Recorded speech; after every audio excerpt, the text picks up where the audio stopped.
Hello, friends. Did you know that nearly 80% of those who watch my videos aren't subscribed? If you enjoy the content, I'd truly appreciate it if you hit that subscribe button. It helps a lot. Also, don't forget to leave a like and share your thoughts in the comments. Your interaction not only supports the channel's growth, but also helps these stories reach more people. Thank you all for being here. By the way, where are you watching from? Let me know in the comments. Officer Danny Richards had seen his share of strange calls during his 12 years on the force in Cedar Grove, Missouri. A small town where everybody knew one another, and secrets seemed to linger like the early morning mist. That autumn evening, as the golden hues of sunset bled into the approaching darkness, the dispatch crackled with an urgent message: possible trespassing at Buckley's Market. Unusual noises reported. Danny's heart quickened. Buckley's Market, once a thriving two-story convenience store on the outskirts of town, had been shuttered for years after a series of unexplained events. Rumors of paranormal activity had circulated, dismissed by many as local folklore, yet whispered with fear by those who remembered. Danny arrived at the scene in his aging cruiser, its red and blue lights cutting through the murk of twilight. The building loomed before him, a hulking relic of a bygone era with faded lettering on its broken facade and windows darkened by grime. The store's exterior bore the scars of time: chipped paint, broken glass, and a sagging awning that flapped in the chilly wind. As he stepped out of the car, the air itself seemed heavy with foreboding. His senses sharpened by years of training, Danny noted the scattered debris, the lingering smell of decay, and a silence that was as oppressive as it was unnatural. Inside, the building was a cavern of shadows. The only remnants of its past life were the fixed counters, dusty shelves, and a few rusted remnants of signage that had once proudly proclaimed the store's name. Danny activated his flashlight, its beam slicing through the darkness and revealing layers of abandonment: peeling wallpaper, cracked tiles, and graffiti that hinted at past vandalism. Every step he took echoed in the emptiness, each footfall a reminder of the isolation he faced. Methodically, he combed through every aisle on the ground floor. Every corner was inspected, every crevice examined. His breath fogged in the cold air, and the silence pressed in, broken only by the occasional creak of old wood underfoot. Danny's internal monologue was one of professional detachment, yet a part of him couldn't shake the unsettling feeling that he was not alone. His hand instinctively rested on the grip of his service weapon as he ventured deeper into the store. At a point near the back, in a narrow passage between shelves, Danny's flashlight caught a fleeting movement, a shadow flitting across the periphery of his vision. He paused, scanning the area meticulously. The anomaly vanished as quickly as it appeared. His pulse quickened, but he attributed it to the building's natural state of disrepair. An abandoned structure was bound to play tricks on the mind. Still, a residual sense of dread clung to him like the chill in the air. With nothing more found on the ground floor, Danny ascended the creaking stairs that led to the second level. The climb was laborious, each step groaning in protest under his weight, as if warning him to turn back. On the second floor, the atmosphere was even more oppressive. The stale air was thick with dust, and every beam of his light revealed layers of forgotten memories. A family photograph left to fade, old newspapers scattered like confetti after a storm. Despite his thorough inspection, every room and corridor appeared utterly empty. As Danny retraced his steps, preparing to leave, he couldn't shake the uncanny feeling of being watched. He reached the landing near the window overlooking the street. There, in the fractured pane of glass, a face materialized for a moment. A gaunt figure of a woman with long silver hair, cascading over her shoulders in disarray. Her expression was impossible to forget, a disturbingly wide, mocking smile that seemed to taunt him. For an instant, their eyes met. The spectral gaze was intense, unnerving, and it left Danny with a cold shudder that raced down his spine. In that frozen moment, time itself seemed to slow. Danny's training warred with the inexplicable surge of fear that gripped him. With his heart pounding, he retreated from the window, determined to dismiss the apparition as a trick of light and his own overactive imagination. However, the seed of doubt had been sown. The call, the silence, the building, all of it conspired to create an atmosphere where reality and the paranormal intertwined. Returning to his cruiser, Danny glanced back at the store. The broken window beckoned with a silent promise of answers, and there, unmistakably, the woman's smile lingered. Her spectral presence defied the very laws of nature, and in that fleeting moment, the line between a routine call and a brush with the unknown was irrevocably blurred. As Danny drove away, the image of that face burned into his memory. A reminder that in Cedar Grove, the darkness held secrets far beyond the reach of conventional logic. Little did he know, this was only the beginning. In the days that followed, Cedar Grove buzzed with rumors and hushed conversations. The ghostly image had sparked whispers among residents, many of whom recalled similar sightings near Buckley's Market. Officer Richards found himself entangled in a web of eerie legends that spanned decades. Determined to uncover the truth, he began his investigation in earnest, combining official police records with local lore that had been passed down through generations. Danny visited the Cedar Grove Historical Society, poring over old documents and photographs of Buckley's Market. The market had once been the lifeblood of the community, a bustling hub where townsfolk exchanged more than just goods. It was a place where stories were born. He learned that the building had a troubled history, marked by unexplained disappearances and a tragic incident that occurred nearly 30 years ago. A young woman, known to many as Mary Ann Buckley, the daughter of the market's original owner, had vanished without a trace one stormy night. Some said she had been spirited away by something sinister. Others whispered that she had taken her own life in despair. Her image, with disheveled hair and a haunted expression, was said to appear on dark, rainy nights, smiling in a way that was both inviting and menacing. Danny's investigations led him to interview longtime residents. At a small diner on the edge of town, a silver-haired woman named Mrs. Evelyn Parker recounted the local legends with a trembling voice. "They say Mary Ann's spirit never left Buckley's," she whispered, eyes darting nervously around the room. "She's been seen by those brave enough to walk by at night, always smiling, but not in any friendly way. Some believe she's seeking justice, while others think she's cursed to wander the halls, trapped between worlds." Mrs. Parker's words echoed in Danny's mind as he continued his research, adding layers of complexity to an already confounding case. Determined to gather concrete evidence, Danny assembled a small team of seasoned officers and paranormal investigators. An unusual coalition in Cedar Grove, but one that was becoming increasingly necessary. Among them was Detective Sarah Collins, whose pragmatic approach to the supernatural had earned her both respect and skepticism among her peers.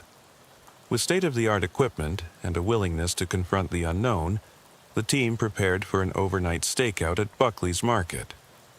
On a particularly moonless night, under a sky heavy with impending storms, the team arrived at the scene.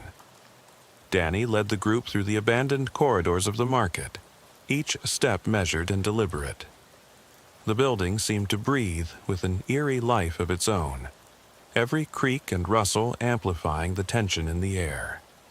High-tech infrared cameras, EMF detectors, and digital recorders were set up in strategic locations, their red LEDs flickering in the gloom.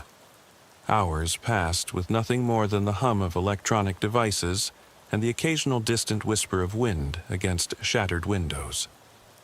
Just as fatigue began to settle in, a sudden chill swept through the room, and the temperature dropped precipitously. A low, almost inaudible hum filled the silence, an otherworldly vibration that seemed to emanate from the very walls of the building. In the flickering glow of an infrared monitor, a figure materialized in one of the aisles. It was the unmistakable silhouette of a woman, her form barely distinguishable from the darkness. The team watched in stunned silence as she drifted slowly along the corridor, her movements fluid yet unnatural, like a marionette guided by unseen strings. Sarah recorded every moment, her skeptical gaze giving way to an undeniable sense of foreboding. This apparition was not a trick of light, it was a presence, deliberate and chilling. Danny's mind raced with possibilities. Was this truly the restless spirit of Marianne Buckley? Or had another entity taken residence within the crumbling walls of Buckley's Market? The team followed the spectral figure, maintaining a careful distance as it led them through the maze-like corridors. The building itself seemed to shift, with hallways that led to dead ends and rooms that were not on any official blueprint. Each step deeper into the market was a step further away from the familiar and into the realm of the inexplicable. As the night unfolded, the paranormal activity intensified. Doors slammed shut on their own, and unexplainable whispers echoed in every empty room. One of the officers, trembling with a mix of fear and determination, reported hearing a voice, soft and sorrowful, calling his name. The group gathered in what appeared to be an old storeroom, its walls covered in peeling paint and remnants of forgotten merchandise. There, amid the pervasive darkness, they found more evidence.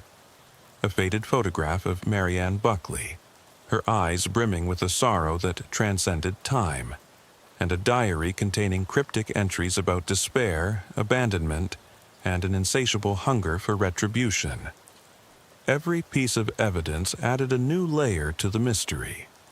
Marianne's diary spoke of betrayal and isolation, a life that spiraled into despair after a traumatic event involving the very community that once embraced her. It hinted at a malevolent force that had taken hold of the market, an energy that transcended mortal understanding. Danny, deeply troubled by the revelations, couldn't shake the feeling that his initial encounter with the smiling apparition was only the tip of an iceberg that stretched back decades, if not centuries. Before dawn broke, the team gathered to review the data. Sarah's recordings captured fleeting glimpses of Marianne's spectral form, while the EMF readings spiked in areas that should have been electrically inert. The evidence was undeniable. Something beyond the realm of human understanding had made Buckley's Market its home. And as the team prepared to leave, the sound of soft, eerie laughter echoed through the halls, a sound that was both mocking and mournful, leaving them with the chilling realization that the entity was aware of their presence. With the first rays of sunlight filtering through broken windows, the team departed, their faces etched with disbelief and trepidation. For Danny, the case was no longer a mere ghost story. It was a living nightmare that threatened to unravel the very fabric of what he thought he knew about the world. Cedar Grove, with its quiet streets and familiar faces, had been forever altered by the darkness that dwelled within Buckley's Market. Yet, the most unsettling part was still to come. As Danny drove home that early morning, a nagging thought persisted. Was Marianne's spirit merely a harbinger of the darkness contained within the building? Or was she the vanguard of something far more sinister? Something that would soon engulf Cedar Grove in a tide of terror? In the weeks that followed, Officer Danny Richards could think of little else. Every shadow in his peripheral vision, every unexplained creak in the night, conjured memories of that spectral smile. The case had escalated from a mere haunting to a full-blown investigation, with press inquiries, community meetings, and even national attention trickling into Cedar Grove. Yet, despite the mounting pressure, Danny and Detective Sarah Collins pressed on, determined to get to the heart of the enigma. As autumn deepened into a relentless chill, Danny began to notice a disturbing pattern. Several residents reported anomalous happenings not just around Buckley's Market, but throughout the town. Unexplained lights danced in abandoned houses, eerie sounds echoed in the dead of night, and an overwhelming sense of dread had gripped those who dared speak of it openly. Some locals claimed to have seen a figure resembling Mary Ann on foggy nights, wandering aimlessly through deserted streets as if searching for something or someone. Fueled by mounting evidence and an unshakable sense of duty, Danny convened another meeting with his investigative team. In a cramped, dimly lit room at the Cedar Grove precinct, maps of the town were spread out across a table, dotted with markings and notes correlating the various paranormal occurrences. The team pored over the diary entries, EMF data, and audio recordings, searching for patterns. The collective conclusion was as disquieting as it was perplexing. Buckley's Market was not an isolated incident. It was a nexus, a focal point where the veil between the natural and supernatural had thinned. Determined to confront the heart of the mystery, Danny organized a second, more extensive stakeout at Buckley's Market. This time, the operation was shrouded in secrecy. The precinct had allocated additional resources, including specialized paranormal equipment and even a local university professor, known for his expertise in folklore and metaphysical phenomena. As night fell again, the team reconvened, steeling themselves for what lay ahead. Under a starless sky and the suffocating weight of impending storms, the team re-entered the market. The building, with its decaying grandeur, loomed like an ominous monument to forgotten tragedies. Danny led the charge through the labyrinth of corridors, every step echoing like a drumbeat in the dark. This time, the silence was punctuated by the intermittent hum of their equipment and the soft whispers of the wind seeping through shattered panes. As they approached the storeroom where Mary Ann's photograph and diary had been found, the atmosphere shifted. The air grew denser, as if charged with a hidden energy.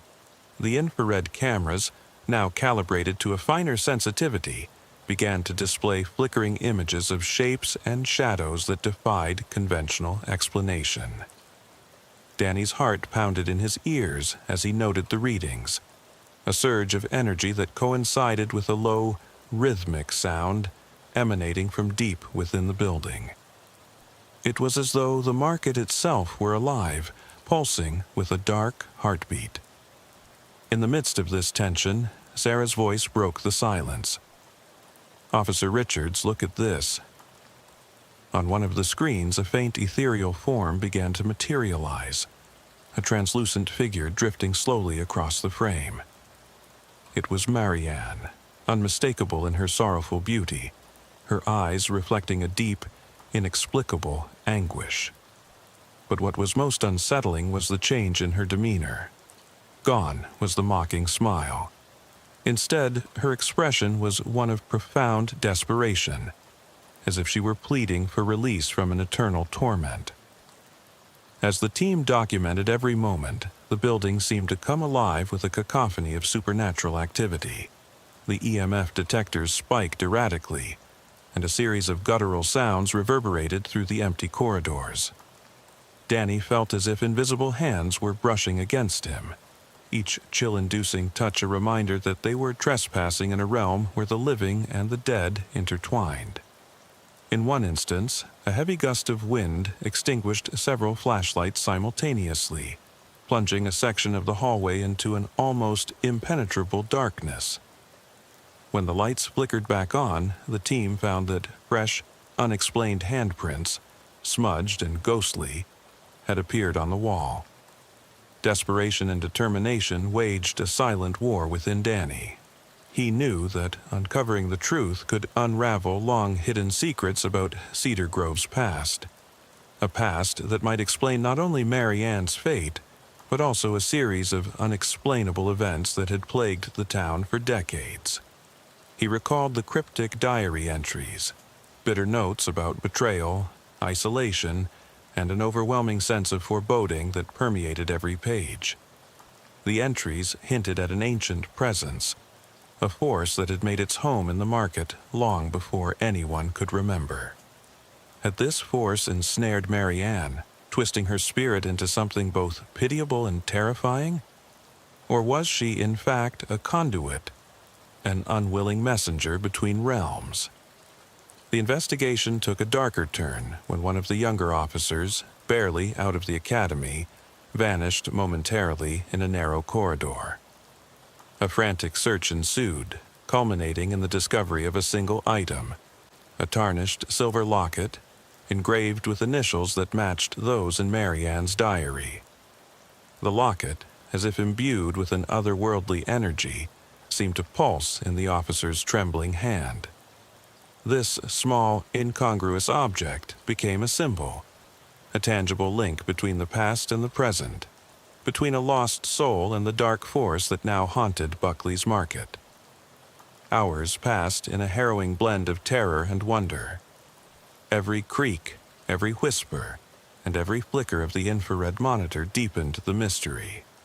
Danny and his team, now accompanied by Professor Harold Jameson, a soft-spoken academic whose extensive research into local folklore had earned him a reputation as a reluctant expert in the supernatural, pieced together the fragments of evidence. They discovered that the market had been built on land once owned by a secretive order rumored to have delved into occult practices. This revelation sent a shiver through the team. Perhaps the disturbances were not accidental, but the residual imprint of a ritual or curse that had been laid down generations ago. As dawn began to edge the darkness away, the paranormal manifestations slowly receded, leaving behind an eerie silence and a wealth of unanswered questions. The team emerged from the market, each carrying the weight of what they had witnessed. Danny's mind churned with conflicting emotions, duty, fear, and a burning curiosity that defied logical explanation. The evidence had grown, and so too had the threat. Cedar Grove was no longer a quaint town with simple mysteries. It had become a battleground between the known and the unknown. Driving back to the station that morning, Danny replayed every moment in his mind. The spectral image of Mary Ann, her desperate eyes pleading for something he couldn't yet understand, haunted him. Was she a victim, trapped in a cycle of torment? Or was she a harbinger of a more insidious force, poised to spread its influence throughout the town? The unanswered questions weighed heavily on him, as did the ominous implications of the silver locket, a relic of a past that was inextricably linked to a present danger. As the investigation closed for the night, one undeniable truth remained. The darkness at Buckley's market was only the beginning of a far greater mystery, one that would force Danny and his team to confront the chilling possibility that some evils are far older and far more malevolent than anyone had ever imagined. It was a bitter autumn night in South Jersey, a county where the thin line between urban myth and local reality often blurred. My partner, Detective Michael Mick Sullivan, and I had just wrapped up a routine traffic stop when our radio burst to life with an unusual assignment. The sheriff's department, known for its no-nonsense approach to even the most bizarre cases, had set up a specialized unit for monitoring offenders on ankle monitors. This wasn't our everyday call, but tonight's dispatch carried a name and a location that immediately sent shivers down my spine. The name was Camille, a woman who had seemingly vanished from the electronic tether program. According to our brief, She was last seen in a rundown section of the county known for its faded neon signs and whispered legends of hauntings. The dispatcher's clipped voice detailed that her trail led to a dilapidated two-story residence on the outskirts of a small town, a place where even the locals spoke in hushed tones of cursed histories. As I pulled up in our battered cruiser beneath a flickering streetlight, I couldn't help but feel that this was more than a simple missing person case. We parked at the edge of a gravel road that wound its way through abandoned storefronts and shuttered houses. The air was thick with the musty odor of decay and old secrets. Mick and I exchanged a brief nod, the kind of look that said, "We've seen it all, but tonight feels off." With our duty belts snug and radios at the ready, we set off on foot toward the residence. The house itself was an unsettling vision, its siding chipped away by years of neglect, windows cloudy with grime, and an overgrown yard that swallowed the property in darkness. I led the approach with my flashlight in hand while Mick circled to cover the front entrance. Every step on the gravel felt louder than the last, echoing through the silent neighborhood. I couldn't shake the feeling that unseen eyes were tracking our every move. Standing at the door, Mick knocked lightly before advancing. I kept to the side, a silent sentinel as he engaged the front of the property. Seconds later, the door creaked open, revealing a middle-aged woman with a face etched by time and sorrow. Her eyes, dull yet oddly penetrating, seemed to search beyond the immediate, as if she had already seen things that no one else had. There was a curious detail, though she appeared at the doorway, her gaze fixed not entirely on Mick, but also in the direction of where I stood. In a typical American household scenario, the one at the door would be acknowledged first, but tonight reality seemed to be bending in a way that defied expectations. Her voice was a low murmur as she asked, almost in a sing-song tone, "What do you want?" before allowing us to step into a foyer cloaked in shadows. The interior was stripped of any modern trappings. No television, no computers, just a single dim overhead light that barely illuminated the narrow hallways. Our boots clicked on the worn hardwood floor as we exchanged cautious glances. Inside, the atmosphere was heavy with an inexplicable sadness. Old family photos in tarnished frames lined the walls, their subjects' eyes following our every move. A grandfather clock in the corner ticked monotonously, marking time in a space where it didn't seem to belong. We introduced ourselves with the measured politeness required of law enforcement, all the while keeping our hands near our holsters.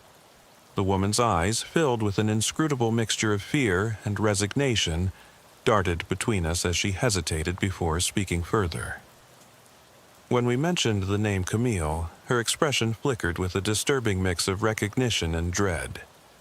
I'm waiting for her," she whispered, her voice trembling as though speaking a forbidden word. Before we could ask further, the woman's demeanor shifted dramatically. In a jarring movement that defied the slow, measured pace we'd witnessed thus far, she dropped to her hands and knees on the creaking floor. Her body contorted in an unnatural motion as she began scooting toward the rear of the house, her voice rising in an unhinged cry of "Camille!" in tones that sounded both desperate and eerily melodic. For a split second, time seemed to stretch. The stark contrast between our disciplined training and the surreal, almost cinematic display before us created a dissonance that neither of us had ever encountered. I felt a chill crawl along my spine as Mick signaled silently for caution. We both understood that this was no ordinary case. The woman's frantic behavior was laced with an otherworldly quality, as if she was caught in the throes of a possession or an unexplainable compulsion. As we advanced deeper into the house, the atmosphere grew more oppressive.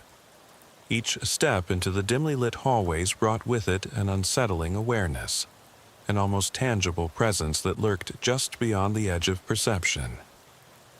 The interior design was reminiscent of a bygone era.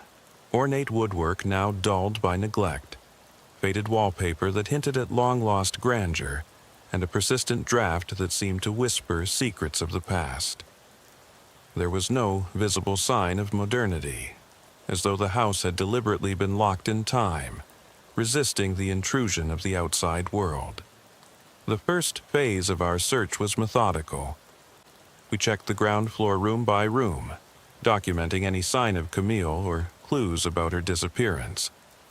Every detail was scrutinized, from the creak of the floorboards to the peculiar placement of objects that seemed out of place. It wasn't until we encountered a narrow staircase that led to the upper level that the true strangeness began to manifest. The staircase itself was unremarkable, yet as we ascended, a disquieting sensation took hold. It felt as though the very fabric of the house was shifting around us.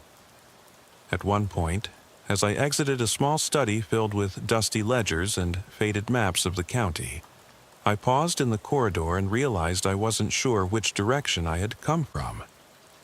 The hall stretched out in an unexpected way, branching off into an area that I distinctly did not remember seeing before.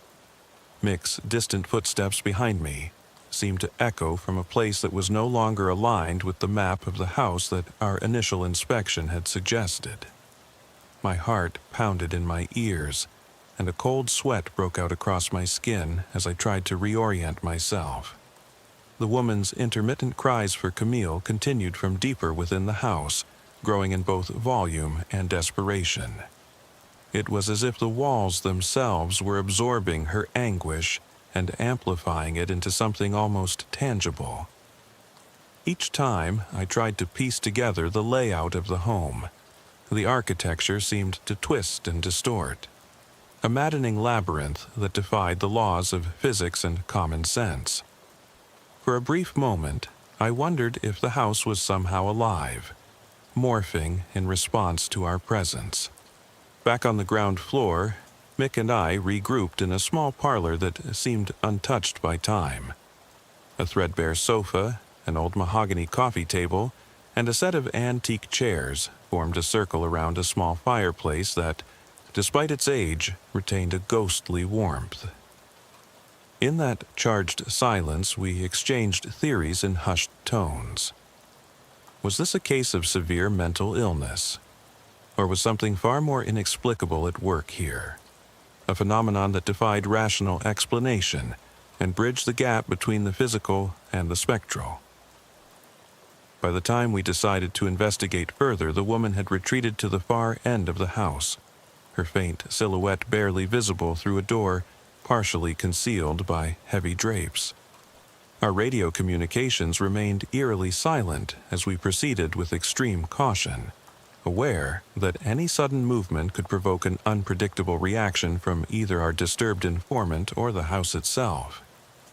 Every minute felt drawn out, as if time were deliberately prolonging our exposure to this otherworldly scene.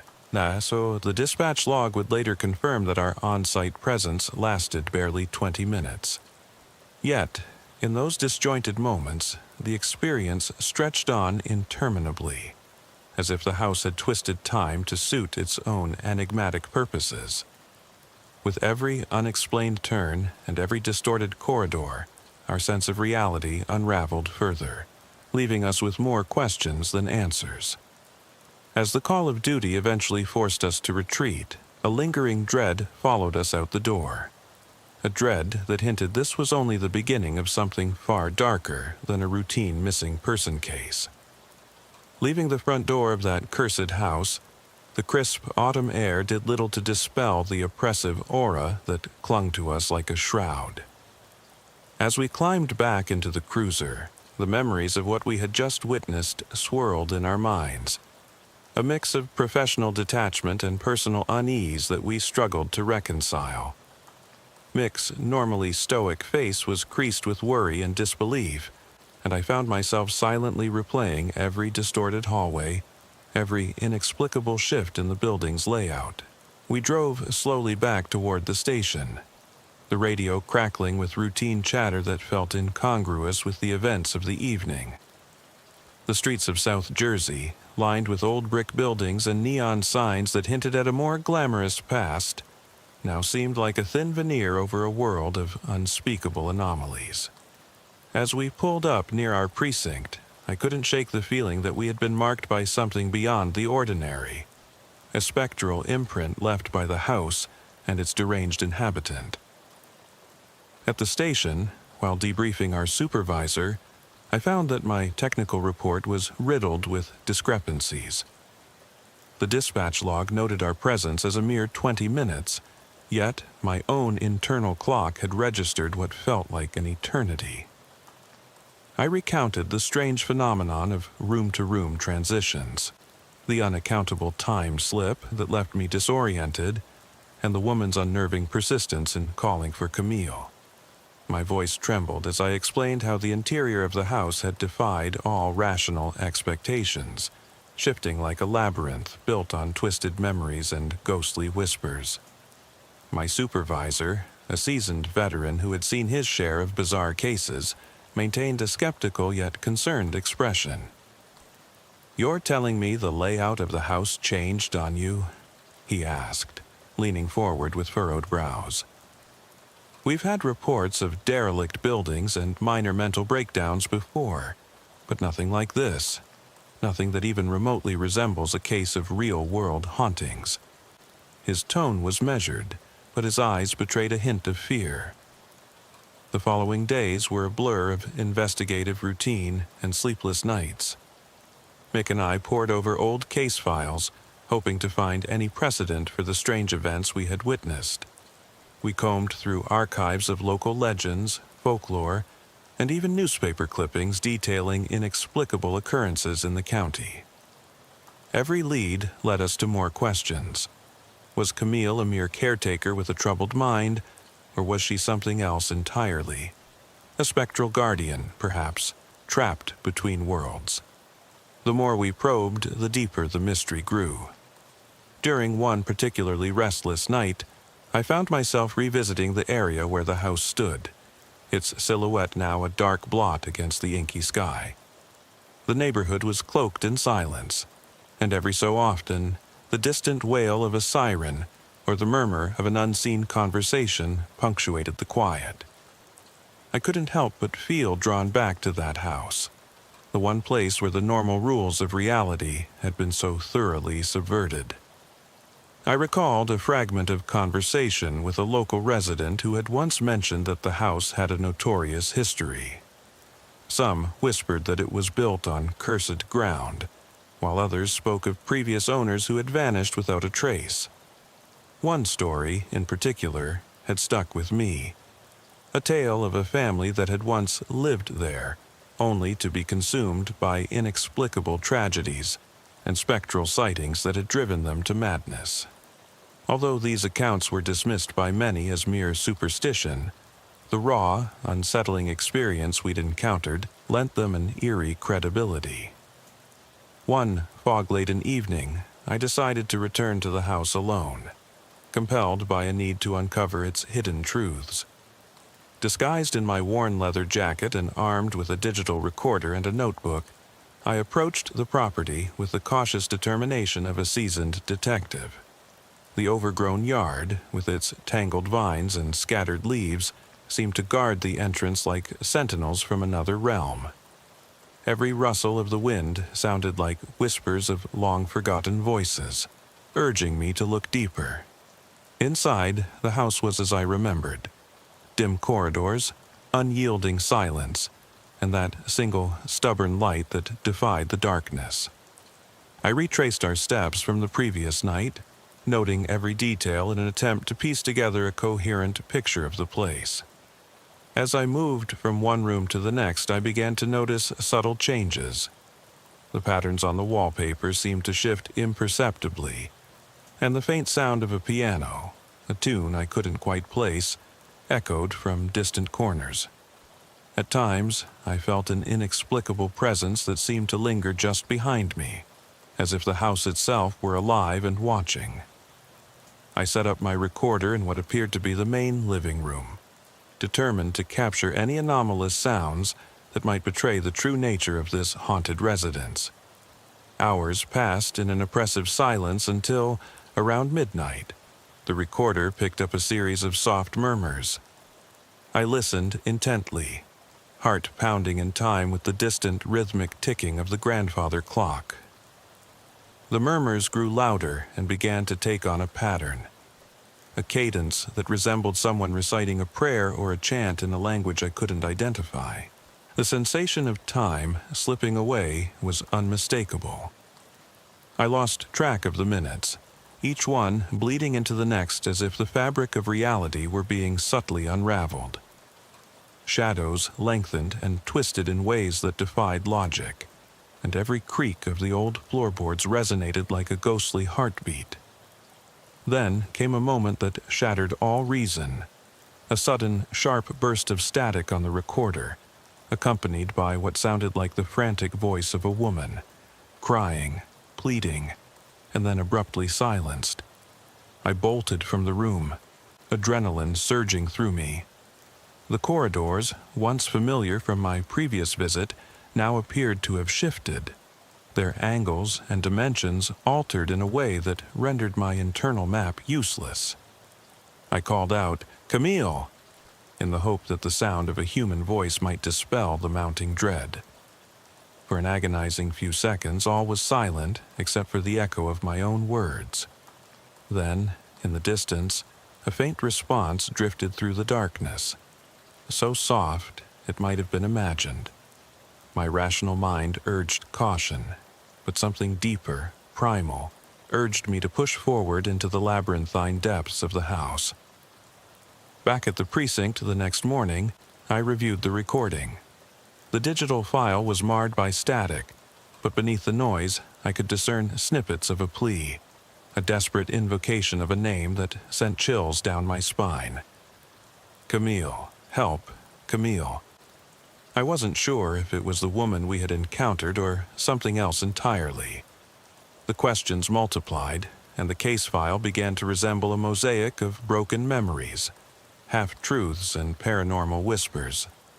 My partner Mick, though initially skeptical of my solo excursion, agreed that the phenomenon defied a simple explanation. We started interviewing locals who had lived in the vicinity for decades. One elderly man, his voice trembling with both fear and resignation, recounted how the house had long been the subject of local lore, a place where time itself was rumored to bend, and where the boundaries between the living and the dead were notoriously porous. His words, laced with the vernacular of a bygone era, painted a picture of an edifice that had become a repository for lost souls and unspoken tragedies. Each new piece of evidence only deepened the mystery. The case had grown far beyond the parameters of a missing person investigation. It had morphed into an exploration of the uncanny, a confrontation with forces that seemed to straddle the line between rationality and the supernatural. Even as I documented every detail meticulously, I felt an inescapable pull toward the truth, a truth that was as elusive as it was terrifying. As dusk settled on another bleak evening, I found myself back at the threshold of that accursed house. The decision to confront the inexplicable head-on was not made lightly, but in that moment, curiosity warred with duty. With my recorder in hand and a steely resolve, I stepped back into the darkness, determined to capture once more the elusive spirit of Camille and the shifting corridors that had come to symbolize the boundary between our world and something far beyond it. The night I returned was unlike any I had ever experienced. With each step, the boundary between reality and nightmare seemed to dissolve.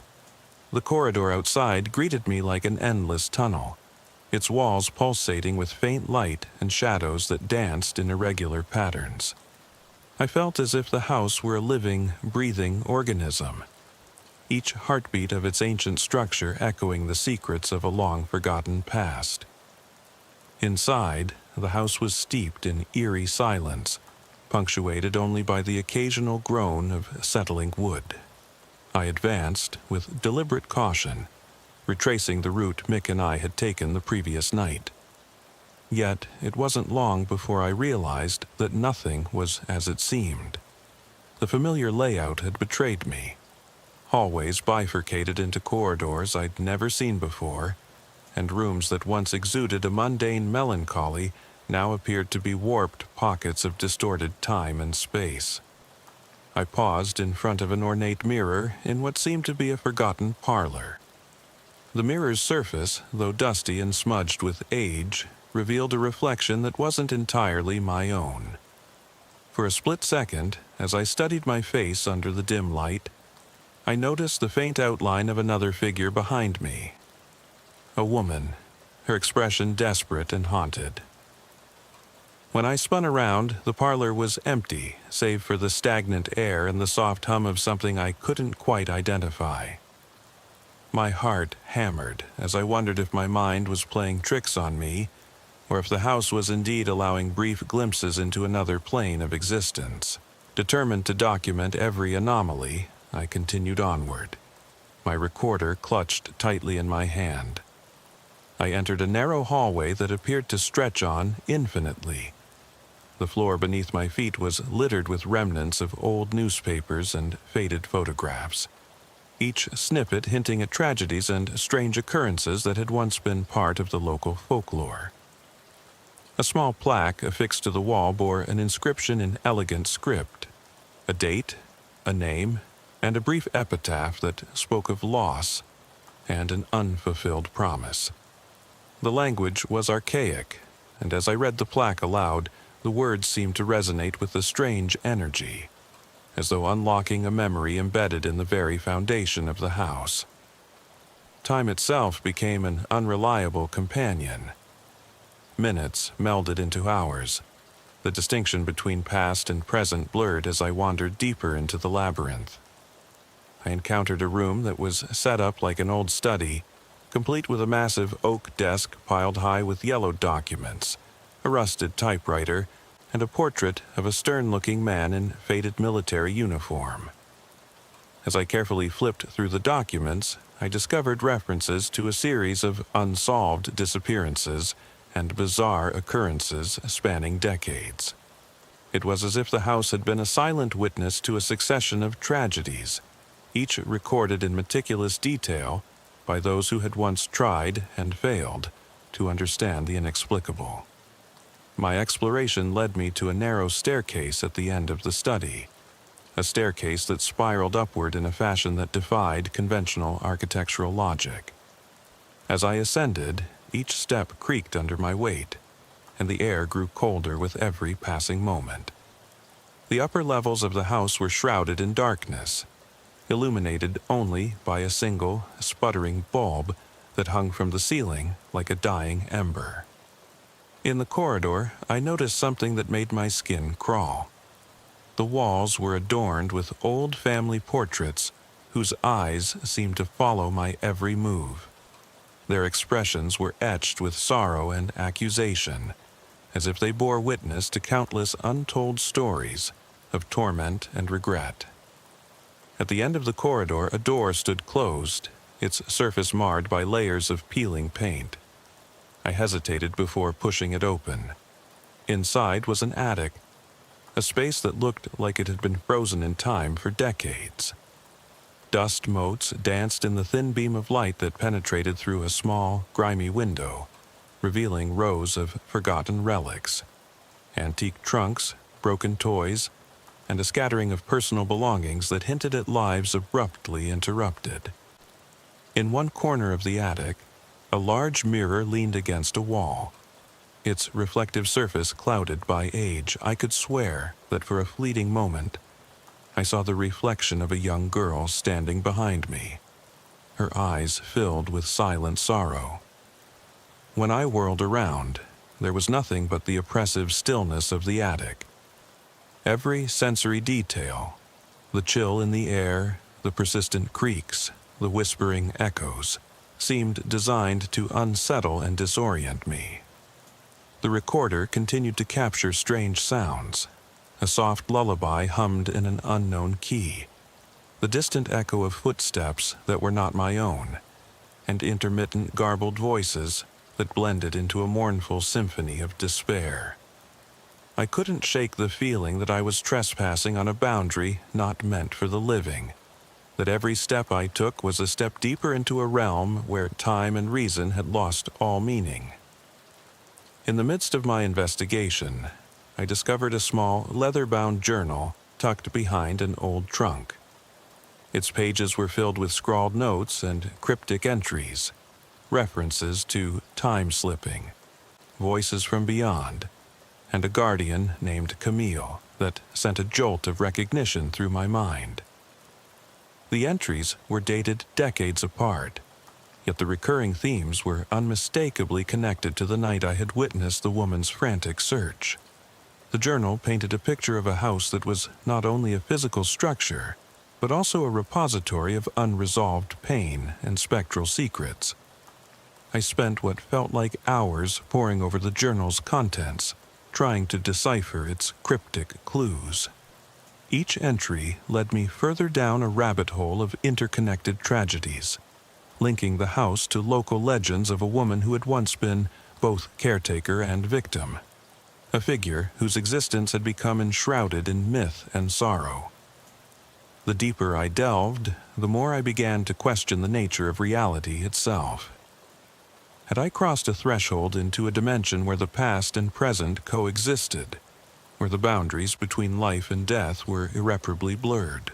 A sudden noise, a sharp metallic creak, startled me from my reverie. I snapped the journal shut, heart racing, and looked around the attic. The atmosphere had grown heavy, as if the room were closing in around me. I felt a presence, unseen yet unmistakable, drawing nearer with each passing second. My pulse pounded in my ears as I edged toward the only exit I could see, a narrow door leading back into darkness. Outside, the night had grown even colder. The recorder's playback later revealed a cacophony of distorted sounds, a mixture of the old woman's anguished cries, inexplicable static, and a faint rhythmic tapping that resembled footsteps on the creaking floor below. Each sound wove together into an eerie, disjointed narrative that left me trembling with uncertainty. My escape from the attic was as frantic as it was desperate. The moment I stepped through the narrow door, the house seemed to shudder, as if protesting my departure. The corridors once again appeared to stretch endlessly, the familiar pattern of the home now entirely transformed into a nightmarish maze. I raced through the hallways, guided only by the dim glow of my flashlight and the instinctive drive to get away from whatever malevolent force had been lurking in the shadows. Finally, I burst out into the chill night air, lungs burning with the effort and heart still pounding in a frenzied cadence. I didn't dare look back as I sprinted down the overgrown path toward my vehicle, the haunting echoes of the house and the cryptic words from the journal reverberating in my mind. The case, once a simple missing person investigation, had erupted into an unsolvable mystery that defied logic, leaving behind a trail of shattered perceptions and lingering dread. As I drove away that night, the visions of shifting corridors, spectral reflections, and the desperate pleas for Camille haunted every mile. I knew I had uncovered only a fragment of the dark truth that lay hidden within that accursed residence, a truth that would continue to elude explanation, and that might yet claim more lives if the curse was left unchecked. In the weeks that followed, the investigation took on a life of its own. The case file expanded rapidly as Mick and I compiled every piece of evidence: old photographs, witness testimonies, recordings from the haunted night, and the enigmatic journal found in the attic. At the precinct, conversations turned from routine police work to whispered speculations about the house's unholy reputation. Colleagues who had long dismissed paranormal stories found themselves unnerved by the meticulous details and consistent accounts of an inexplicable presence. Late one evening, as rain hammered the window panes of the station, I sat in a dimly lit office, poring over the journal once more. The entries, written in spidery handwriting and interspersed with cryptic symbols, hinted at a ritualistic pattern that spanned generations. There were references to an eternal vigil, a recurring cycle of despair, and the desperate hope that one day Camille, the elusive guardian of the house, might free the trapped souls by breaking the curse. But the final entry, written in a hurried scrawl, ended abruptly with the words, "They are coming, and I am the last to see the truth." I could feel the weight of that unfinished message like a cold hand on my shoulder. What truth had been hidden for so long? And who were they? My mind raced with possibilities. Had the journal belonged to a long-deceased caretaker, a victim of the house's malevolent influence, or perhaps Camille herself? The more I pondered, the more I realized that the lines between sanity and the supernatural were indistinguishably blurred. Determined to uncover every last shred of evidence, Mick and I organized a formal search of the property. With the support of a small task force and reluctantly accompanied by a paranormal consultant, a local academic specializing in folklore and supernatural phenomena, we returned to the residence under the cover of darkness. The air was thick with anticipation as we approached the property once more, this time armed with advanced recording equipment, digital mapping tools, and an unyielding resolve to confront the unknown. As we set up our perimeter outside the house, the consultant, Dr. Eleanor Price, explained that the area was notorious for its thin spots in the veil between worlds. She recounted accounts from local historians and folklore experts who believed that certain locations in South Jersey had a concentration of spiritual energy, a phenomenon that had both captivated and terrified generations of residents. Her measured tone lent an air of academic legitimacy to the eerie legends that we had all come to witness firsthand. Yet, even she couldn't shake the uneasy feeling that the house was more than a mere repository of old tragedies. It was an active, malevolent force. Inside, every step we took was measured and recorded. The house seemed to pulse with a life of its own, its corridors shifting subtly as though aware of our intrusion. Dr. Price's equipment picked up fluctuations in ambient temperature and electromagnetic fields that defied explanation. We retraced the path that I had taken on that fateful night, each turn and twist now mapped with precision. But as we advanced deeper, the familiar features began to disintegrate into a chaotic blend of distorted geometry. The walls that once bore faded wallpaper now seemed to ripple with a dark iridescence, and the floor, scarred by time, gave the impression of slowly breathing. In one particularly chilling moment, as we entered the main parlor, the overhead light flickered violently before plunging the room into a staccato of half-light and deep shadows. In that fleeting darkness, I distinctly heard a whispered plea, "Camille, please." So close it was as if the voice emanated from within my own mind. When the light steadied again, the parlor appeared empty except for the lingering sense of an unseen presence. Dr. Price quickly recalibrated her sensors, her hands trembling slightly as she recorded the phenomena. As we pressed on, the group reached the narrow staircase leading to the upper levels. Here, the evidence of a time slip became almost unbearable. The corridors warped beyond recognition, and the very air seemed to vibrate with the echoes of countless footsteps that were not our own. In one instance, Mick and I found ourselves separated by what appeared to be a transient shift in the spatial layout. One moment, we were side by side, and the next, he was at the far end of a corridor that shouldn't have existed. The emotional intensity of the experience left us both shaken and profoundly aware that the house was an enigma beyond our conventional understanding. In the attic, we discovered more than dusty relics and forgotten mementos. Amid stacks of old letters and faded photographs was an artifact. A small, ornate box engraved with cryptic symbols that mirrored those in the journal.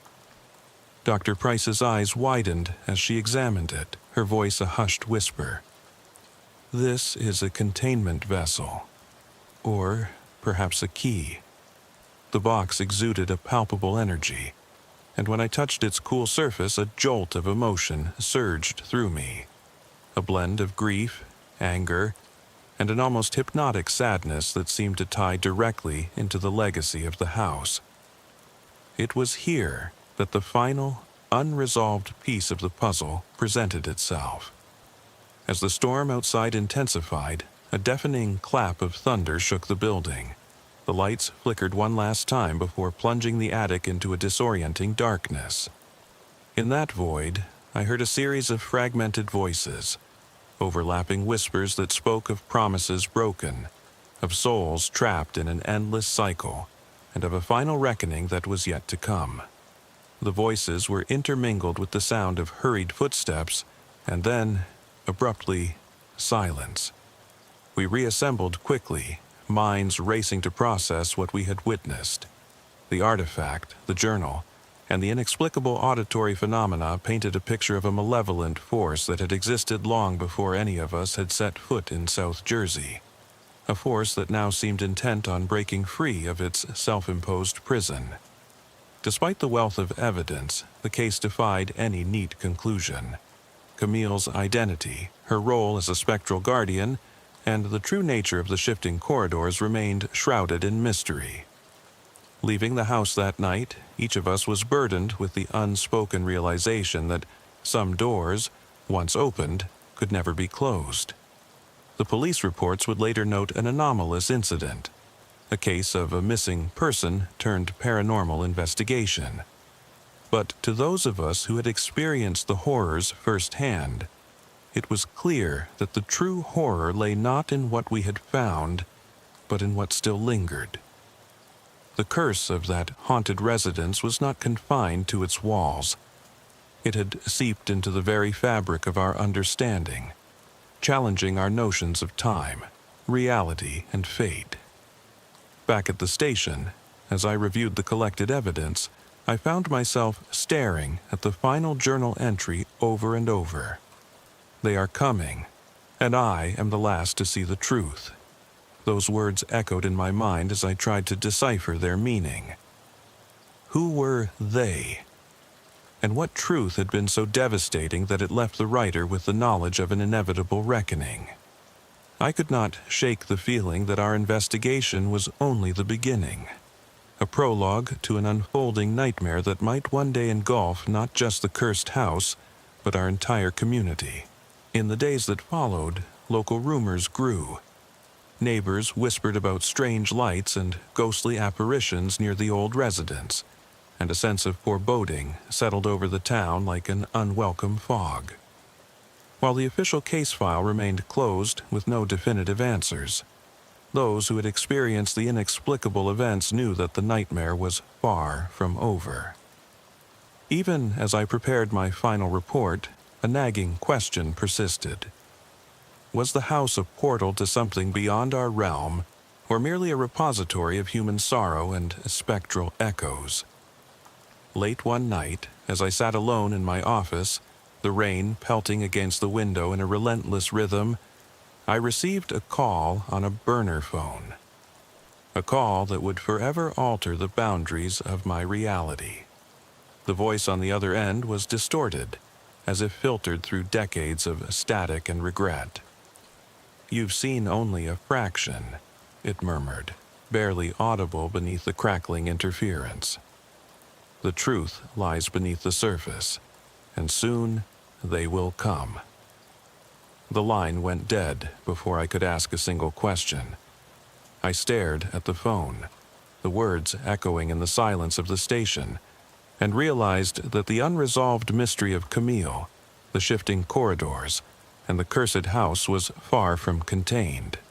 It had reached out, beyond the confines of a single investigation, beyond the limits of human understanding.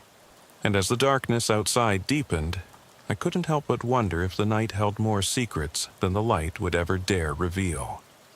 The case remains open, a haunting puzzle, a tapestry woven with spectral threads and unanswered questions.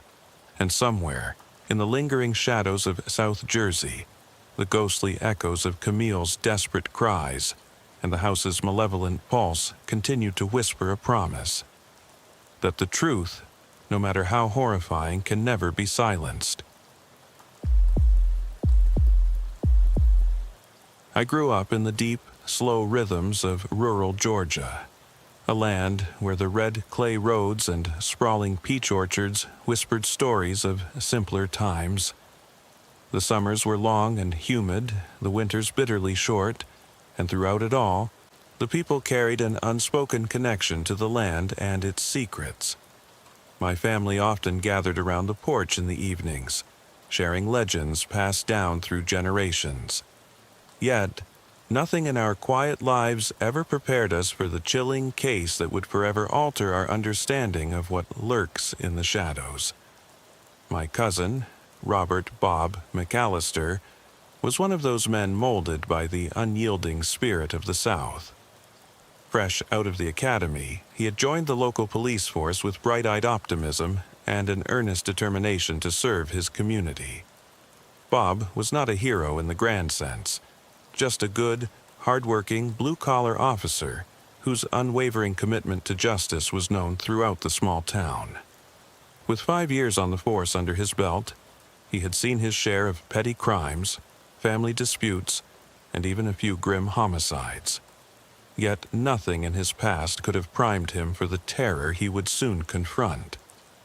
It was a cool, crisp autumn evening when Bob's world began to tilt. A call crackled over the radio, a distressed dispatch from a remote address on a dusty road between Macon and Roberta, a location whispered about in hushed tones among locals as the cursed place. The very mention of that house conjured images of decay and isolation, a relic left behind by time and tragedy. The dispatch noted that an elderly man had been seen on the front steps, murmuring to himself in an apparent state of distress. Bob's partner, Sergeant Daniels, a gruff veteran with eyes that had seen too much, shared a glance with him as they loaded into the squad car. They both understood the gravity of this call. It wasn't just another abandoned property. Something about the tone and the urgency of the message set their nerves on edge. The drive was long and silent, punctuated only by the hum of the engine and the distant call of a mourning dove. The road twisted through fields of golden corn and pastures, framed by gnarled trees whose skeletal branches reached toward the heavens like beseeching hands. In that landscape, the notion of supernatural interference was not entirely foreign. After all, stories of restless spirits and haunted homesteads were as common as cicadas in the summertime. But these were just tales until now. Upon arriving at the address, the scene that greeted them was like something conjured from a fever dream. An ancient, dilapidated house sat isolated on the edge of a neglected property. Its once proud facade was marred by peeling paint and shattered windows, while the overgrown lawn and tangled weeds lent the structure an air of foreboding abandonment. On the front steps, nearly blending into the weathered wood, sat an elderly man. His face was etched with lines of despair, and his eyes were hollow, fixed on a point beyond the present moment. He wore a faded denim jacket and worn overalls, the very picture of a man who had seen too many winters and endured too many losses. Bob approached cautiously, his hand hovering near his holstered service weapon. "Sir, are you all right?" he asked, his voice low and steady. The old man's response was a barely audible murmur, a mixture of sorrow and dread. They are coming," the whispers from the shadows. He stammered, as if caught in a trance. Sergeant Daniels stepped forward, trying to provide reassurance, but even his gruff tone betrayed a hint of uncertainty. The man's eyes, wild and unfocused, darted around as if expecting to see shapes lurking just out of sight. There was an unsettling stillness to the atmosphere, punctuated only by the soft rustling of dead leaves and the occasional distant cry of a coyote. The duo exchanged wary glances, both realizing that this was no ordinary disturbance. The old man, racked with grief and trembling, seemed to embody the despair of the entire property, a living warning of the horrors that might lie within. Unable to extract any coherent details from him, Bob radioed for additional units while preparing to investigate the interior of the house. As he stepped across the threshold, the oppressive air shifted dramatically.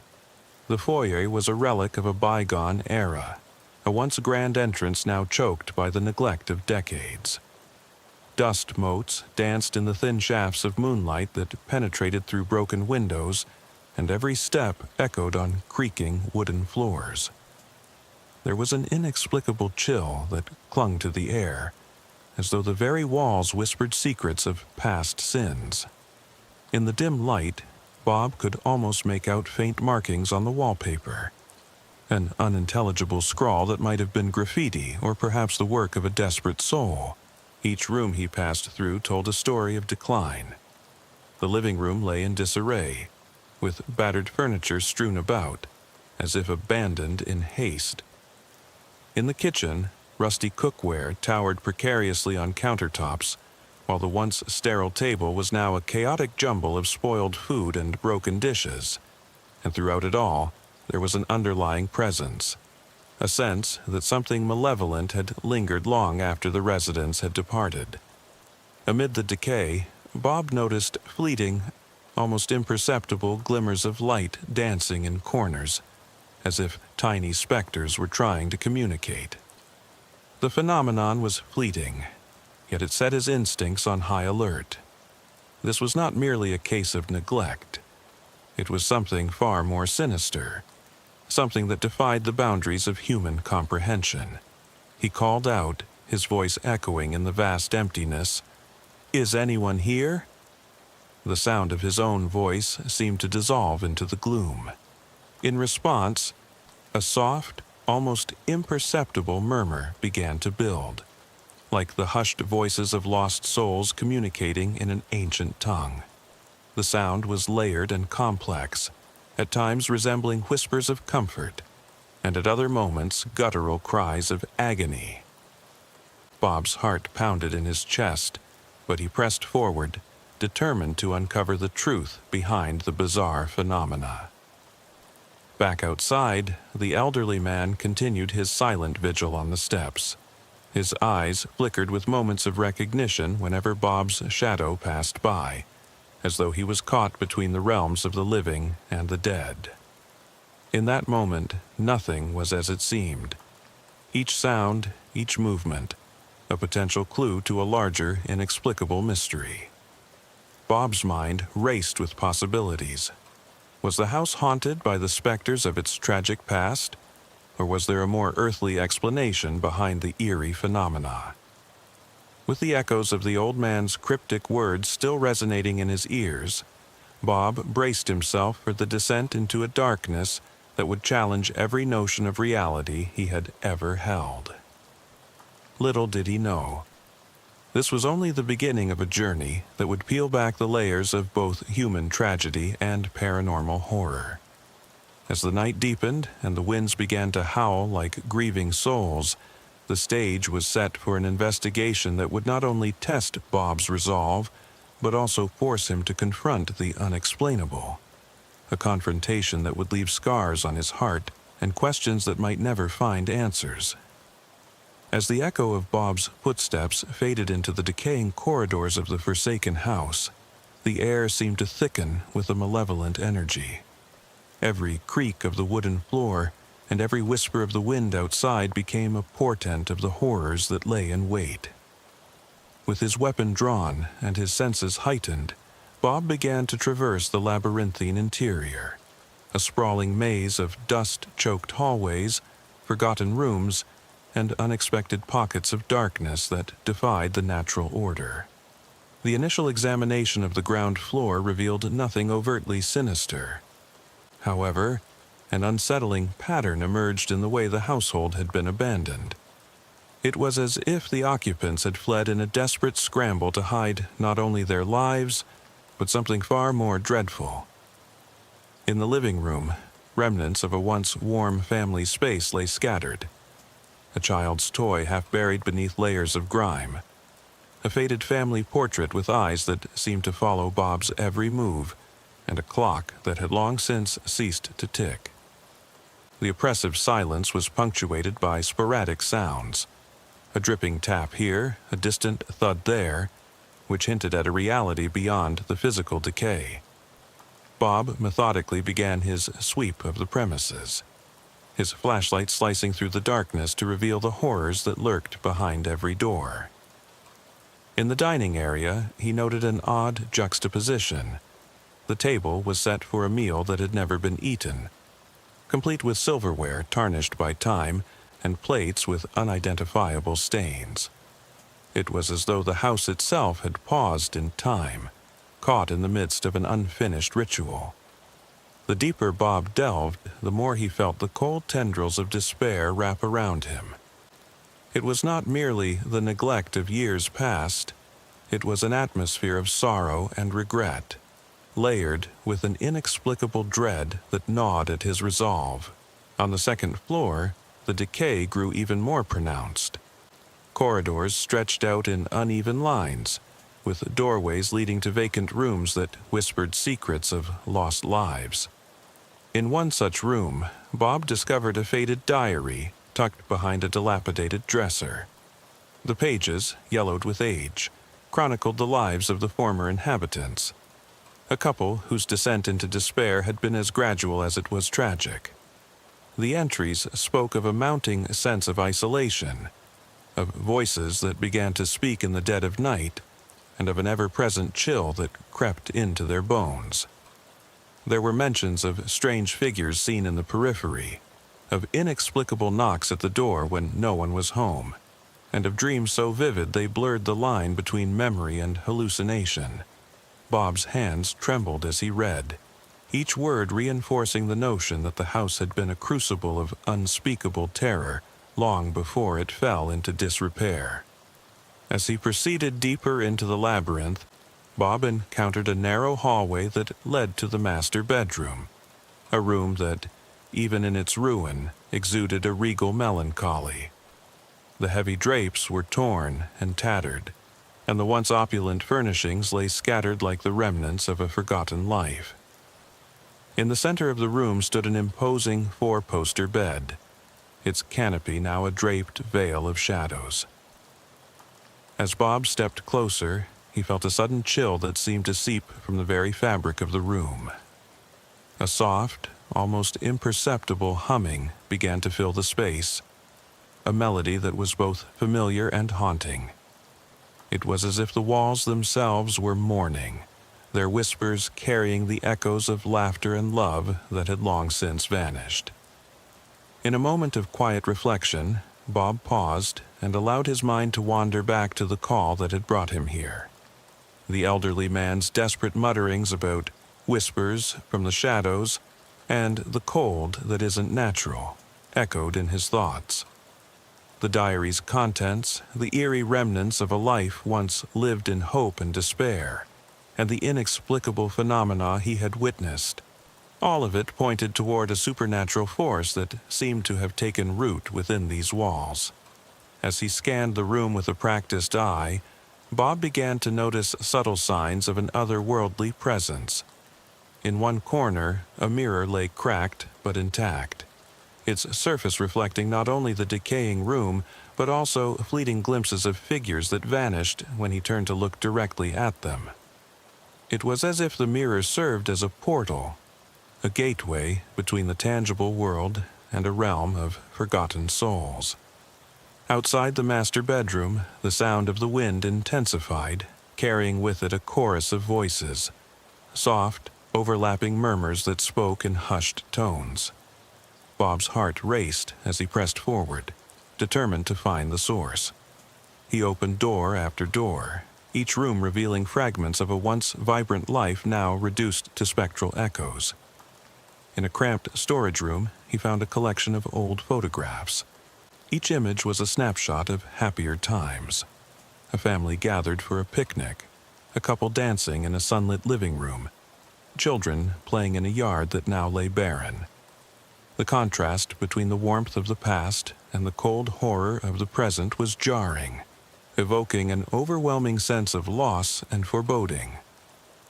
Time lost meaning in that forsaken place. Minutes stretched into what felt like hours, as Bob meticulously documented every detail with his camera. Each shot a desperate attempt to capture evidence of the inexplicable. But the more he recorded, the more he realized that some things were not meant to be understood or contained. Shadows moved in ways that defied logic, and every so often a sudden chill would grip him with an intensity that defied physical explanation. It was as if the very fabric of reality was fraying at the edges, letting in a darkness that was both ancient and relentless.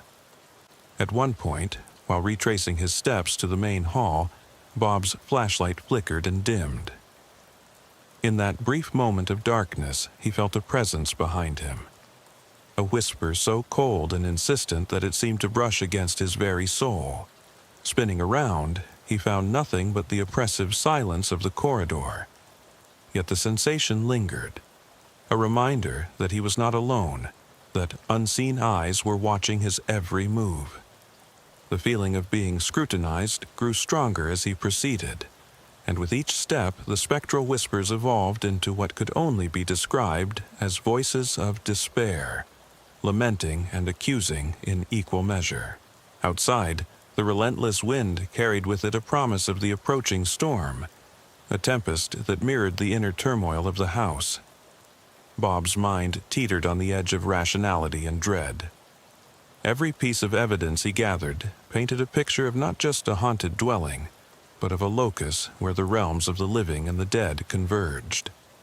The experience was deeply unsettling, pushing him to question the very nature of reality and the boundaries between life and death. With every creaking floorboard and every shifting shadow, the narrative of the house grew more complex and more terrifying. In that moment, Bob realized that his investigation was no longer merely about a broken-down building or a series of eerie coincidences. It had become a quest for understanding a phenomenon that defied all conventional explanation. His duty as a police officer, the tangible need to bring closure to a baffling case, was now intertwined with the intangible, spectral forces that seemed to breathe within those walls. The investigation had morphed into a journey that threatened to unravel his sense of reality, challenging him to confront not only the darkness in the abandoned house but also the darkness that resided within himself. As the night deepened, Bob's determination was tempered by a creeping dread. The abandoned house, with its layered history of joy and sorrow, now loomed as a monument to tragedy, a silent witness to lives lost and dreams shattered. And yet, even as he documented every unnerving detail, he could not shake the overwhelming impression that the house was not merely a repository of past horrors, but an active participant in them. The forces at play were deliberate, as if guided by a will that transcended human understanding. It was in this crucible of despair that Bob found himself teetering on the brink of the unknown, a lone soul navigating a landscape where every echo and every shadow carried a warning that the true nightmare had only just begun. In the weeks that followed the initial investigation, Bob found himself haunted not only by the physical evidence of decay, but also by the inexplicable, spectral remnants of that accursed night. The memories of the abandoned house clung to him like a second skin, a presence that refused to be banished even by daylight. At the precinct, he recounted his experience with measured calm, yet his eyes betrayed a deep, unspoken terror. A terror that could not be confined to mere words or evidence logs. Though his superiors chalked it up to stress and fatigue, Bob knew there was something more sinister at play, something that defied the boundaries of normalcy and threatened to erode the very fabric of his reality. Every spare moment was consumed by research into the history of the property. Bob visited the local archives, poring over dusty records and faded newspaper clippings. He learned that the house had once been the proud residence of the Thompsons, a family whose fortunes had risen and fallen like the tides of fate. Their story was steeped in both prosperity and tragedy. In its heyday, the Thompson home was a beacon of hope and community in rural Georgia. Neighbors recalled festive gatherings on warm summer nights, the laughter of children echoing in the halls, and a palpable sense of optimism that enveloped the family. But as the years passed, shadows crept into the corners of their lives. Mysterious illnesses, whispered rumors of infidelity, and unexplained disappearances began to tarnish the once bright legacy. One fateful winter, the family was struck by a calamity so profound that it seemed to tear the very fabric of their existence. The patriarch, stricken by grief and desperation, had vanished without a trace, leaving behind only unanswered questions and a lingering sense of foreboding. Bob discovered that the house had been abandoned almost overnight. Neighbors spoke of strange lights flickering in the windows at odd hours, and of a persistent, unnerving sound, a low moan that seemed to emanate from deep within the walls. Over time, the property became shrouded in superstition, a magnet for urban legends and ghost stories whispered around campfires. Local folklore claimed that the house was cursed, that the spirits of those who had suffered unspeakable tragedies still roamed its halls, and that anyone who dared to disturb their restless slumber would be doomed to share in their torment. Haunted by these revelations, Bob began to experience disturbing visions in the solitude of his home. In the dead of night, as rain lashed against his window, he would awaken to the sound of soft, indistinct voices calling his name. In these moments, he saw flashes of a woman in tattered clothing, her eyes filled with sorrow, and a small child whose face was obscured by shadows. The visions were fleeting yet persistent, leaving him with a profound sense of dread and the unsettling feeling that the past was reaching out to him, demanding acknowledgement. Determined to uncover the truth behind the paranormal activity, Bob returned to the house under the cover of darkness. Equipped with additional recording devices and a renewed sense of purpose, he sought to capture the phenomenon that had so thoroughly unhinged his senses. On a cold, moonless night, he re-entered the property, his every step measured and deliberate. The silence was oppressive, broken only by the occasional creak of the decaying structure and the distant rustle of wind through shattered glass. As he made his way down the hall, the familiar chill enveloped him, a reminder that the supernatural was not a mere figment of his imagination, but a living, breathing force within these walls. This time, Bob set up cameras in strategic locations throughout the house. He positioned one near the master bedroom, where the spectral humming and shifting shadows had been most pronounced, and another in the narrow corridor that led to the basement. His goal was to capture evidence of the unexplained, an ethereal figure, a ghostly whisper, or even just a temperature drop that defied logical explanation. For hours, he monitored the screens in a makeshift control room set up in a vacant office at the precinct. The recordings were mostly uneventful, yet at one point, a chill-inducing sequence unfolded. In the master bedroom, the camera captured what appeared to be a faint, translucent figure moving slowly across the room. The figure's features were indistinct, its form blurred as if merging with the shadows, but there was no doubt about its presence. The recorded sound, if it could be called that, was a low, mournful wail that sent shivers down Bob's spine every time he replayed it. The more Bob delved into the history of the Thompson family, the more he uncovered hints of a dark ritual that had once been performed in that very house. According to an old journal he found in the archives, the Thompsons had dabbled in esoteric practices, in an attempt to ward off the misfortunes that plagued them. The journal detailed late-night gatherings, whispered incantations, and arcane symbols scrawled in haste on walls and in hidden corners. The entry suggested that, in their desperation, the family had made a pact with the forces beyond human comprehension, a deal that promised relief from suffering but exacted a terrible price. It was hinted that the house itself had become a nexus for these malevolent energies, a prison for the souls sacrificed to appease the unknown. As Bob pieced together these fragmented accounts, the line between fact and folklore began to blur. Each new discovery added layers of complexity to the case. Was the haunting merely the manifestation of a collective grief and guilt, or was it the active presence of a dark force, one that had been nurtured and amplified by the family's own misfortunes? The evidence did little to ease his mounting apprehension. Instead, it deepened the mystery, hinting at a cycle of tragedy that could easily repeat itself. The spectral visions, the recorded apparitions, and the disturbing whispers all coalesced into a narrative that challenged the very notion of mortality. Back at the precinct, Bob's colleagues noticed a change in him. He was quieter, his eyes frequently distant as though he were caught in a reverie of nightmares. Late-night shifts turned into long bouts of insomnia and feverish research. He confided in a trusted partner about the voices that visited him in the dead hours of the morning, and the sense of impending doom that seemed to follow him everywhere.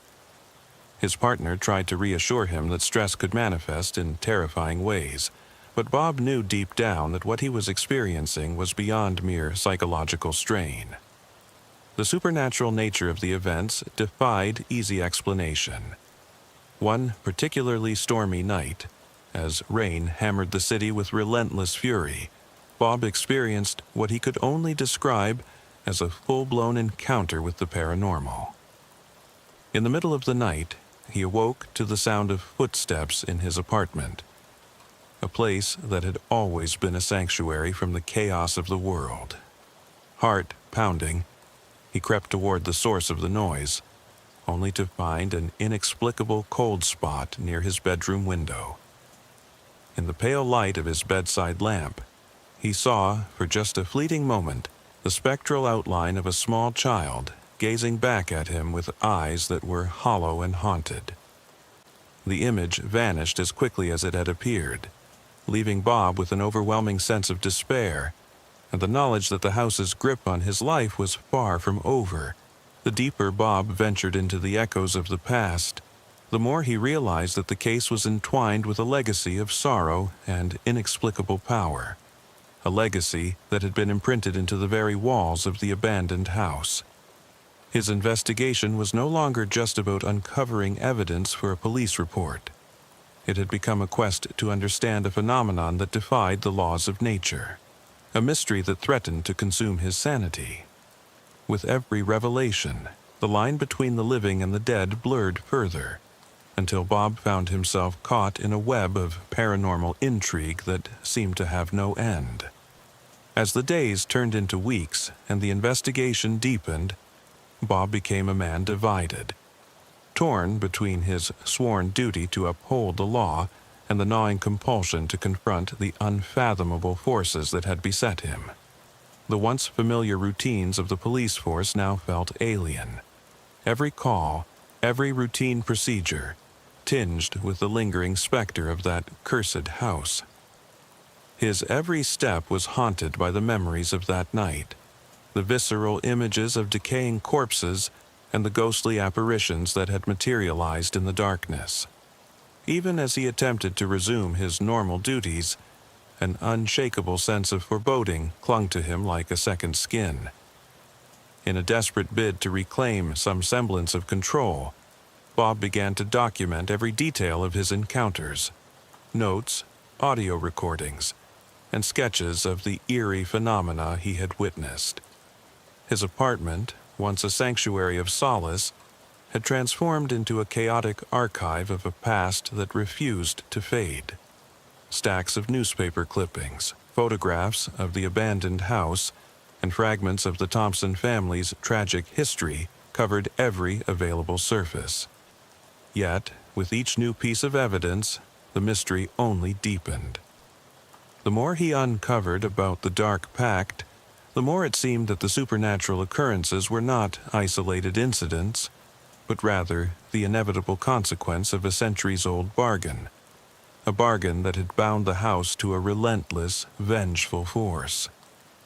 One foggy evening, as twilight bled into night, Bob received an unexpected call from an informant, a local historian named Evelyn Carter, who had dedicated her life to chronicling the obscure legends of rural Georgia. Her voice, measured and hushed, told him of an ancient ritual performed on the property decades ago, one that had left an indelible mark on its very soul. According to Evelyn, the ritual was meant to seal away a malevolent spirit that had plagued the region for generations. But something had gone horribly wrong. Instead of being banished, the entity had been tethered to the house, growing in power with each passing year as despair and tragedy fed its dark hunger. Evelyn's account resonated with the fragments of information Bob had gathered. The sense of a deliberate, otherworldly design, the manifestation of grief, guilt, and sorrow through a force that defied mortal comprehension, was undeniable. Determined to unearth the full truth, Bob agreed to meet her in a small, time-worn cafe in Macon. The meeting was shrouded in an atmosphere of quiet urgency.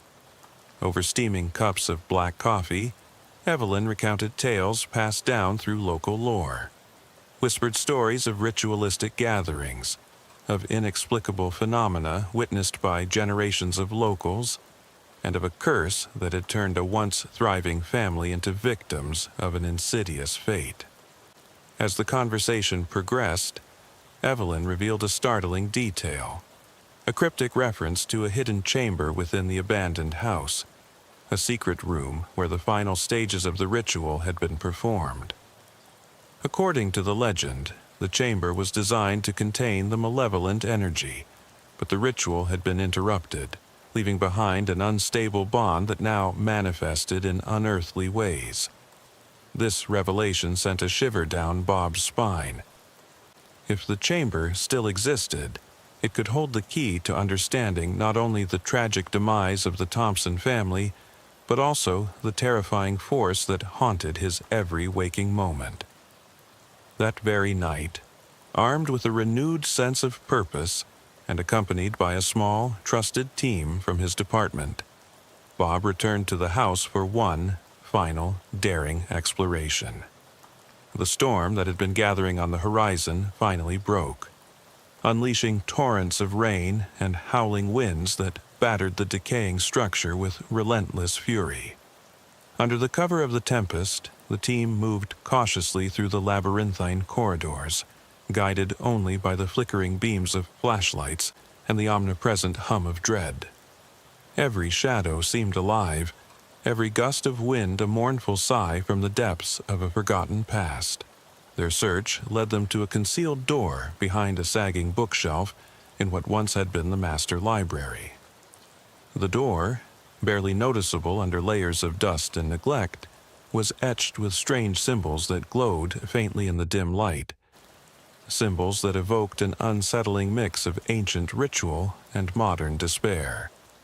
With trepidation and determination in equal measure, Bob and his team pried the door open, revealing a narrow staircase that spiraled downward into an abyss of darkness.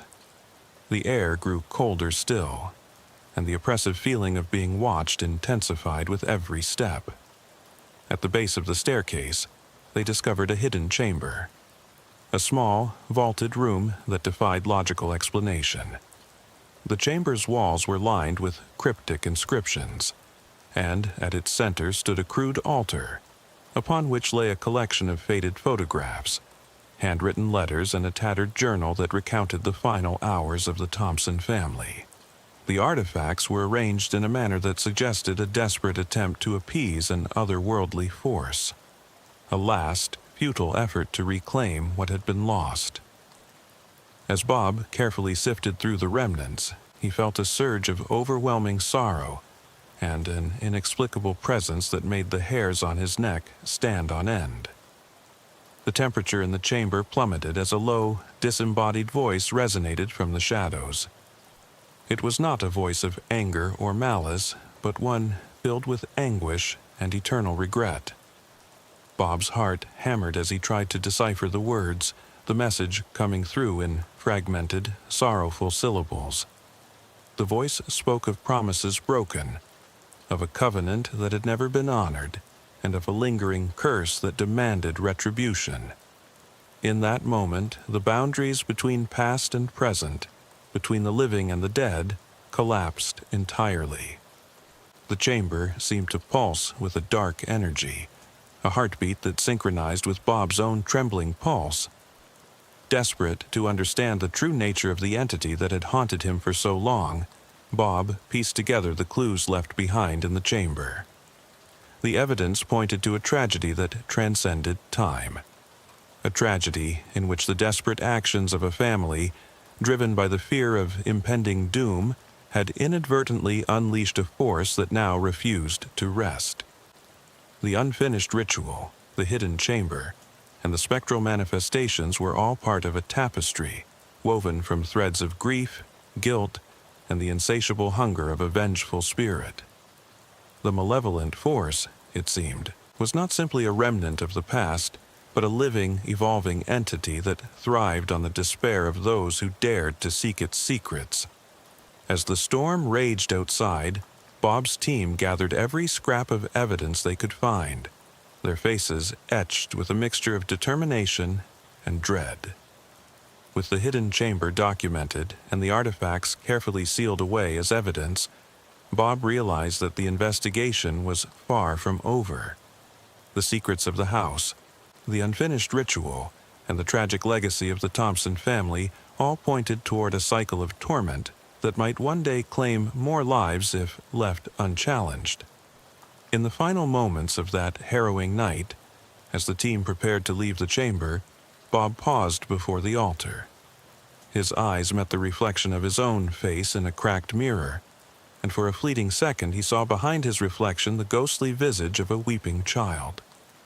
The image dissolved into darkness as quickly as it had appeared, leaving him with a lingering question. Had he truly uncovered the end of the mystery, or had he merely scratched the surface of a deeper, more sinister truth? Standing in that hidden chamber, amidst the remnants of a tortured past and the palpable presence of something far beyond human understanding, Bob felt a chill that went beyond the physical. The unresolved echoes of grief and the promise of retribution hung in the air like a curse. In that moment, he understood that some mysteries are meant to remain unsolved, enigmatic puzzles whose dark answers would haunt the living for eternity.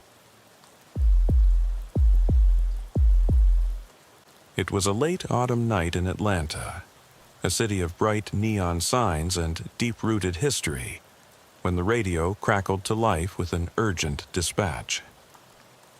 Officer Marcus Ramirez and I had been wrapping up routine patrols in the quieter outskirts of the city when an alarm blared from a location near the old Riverbend Medical Complex. This building, once a bustling office center in a bygone era, had been repurposed into a doctor's clinic decades ago and boasted a small attached pharmacy. Its faded brick facade and flickering sign had always held an eerie allure, but tonight it emanated something far more sinister. The call was terse yet disconcerting. A motion sensor had been triggered on the second floor of the clinic, deep in a corridor that few dared to tread after hours. When we arrived, the building's appearance was unsettling. A steady drizzle bathed the structure in a dim, ghostly glow. At the front entrance, a jittery middle-aged man, identified only as the key holder, waited nervously. His eyes darted about, his hands shaking as he clutched an old set of keys that looked as if they belonged to a different era. The building's silence was punctuated by the relentless tapping of rain on the metal awning. and an almost imperceptible hum of a generator seemed to vibrate beneath our feet. Inside, the reception area lay dormant under the pallid light of a single overhead fixture. The stale scent of disinfectant mingled with the must of aged files and forgotten memories. Before we could properly introduce ourselves, we were briefed on the situation. Apparently, a motion sensor on the second floor had gone off. The key holder explained that while the building was normally silent after regular clinic hours, something unusual had stirred in one of the upstairs offices. The main staircase, however, was locked behind a heavy security door, a door for which the key holder admitted he had no access. With little choice, we agreed to take the service elevator to the second floor. The ascent was marked by a strange unease. As the elevator rattled upward, I could feel the chill of foreboding seep into my bones. Marcus, usually the picture of calm professionalism, exchanged a concerned glance with me. When the elevator doors finally slid open, we were greeted by a corridor shrouded in darkness. Only one solitary overhead light, flickering sporadically at the far end, broke the void. The corridor stretched out before us, lined with a series of closed doors that seemed to hold secrets of a past that refused to be forgotten. We moved methodically along the hallway, our footsteps echoing against the worn carpeting. Every door we encountered was securely locked, until we reached the very last office, where the door stood ajar as if inviting us inside. With practiced caution, we pushed the door open, revealing a spacious yet empty waiting room that connected to a reception area. The silence inside was absolute, the only sound our own breathing mingling with the distant patter of rain against the windows. Beyond the waiting area, several exam rooms lined the corridor, each one sealed and undisturbed. As we retraced our steps to exit, an unsettling shift occurred. The overhead light at the corridor's far end, the very beacon that had guided our initial steps, had inexplicably extinguished. In its place, a different light now glowed near the elevator bank. I exchanged a troubled look with Marcus. "Weren't all the doors closed and locked when we went through them?" he whispered, his voice tinged with disbelief. I nodded silently, and then he added, "Now they're all open." A sinking feeling of dread gripped me as I surveyed the hallway. Every door we had secured now swung open, as though an unseen force had released them one by one. Before we could regain our composure, the main entrance door banged shut with a force that reverberated through the building. Our radios immediately erupted into static, a maddening feedback that left us momentarily speechless. In that instant, all the certainties of our daily routine dissolved into an overwhelming sense of impending danger. With adrenaline surging through our veins, Marcus and I rushed back into the elevator, hastily pressing the button for the ground floor, our minds screaming to escape the grip of this haunted edifice. The descent was a blur of cold sweat and racing thoughts. Emerging into the lobby, we found the key holder had vanished. I grabbed the radio and contacted dispatch, urgently requesting a callback number to confirm his identity and relay the bizarre happenings. A calm yet dissonant voice on the other end informed me that the key holder was en route and that an ETA of 5 minutes had been recorded. I repeated that we had already been there with someone claiming to be the key holder, only to be met with a disquieting reply. According to the dispatcher, there was no record of such an individual having been present, and the alarm company had only just been in touch with another operator.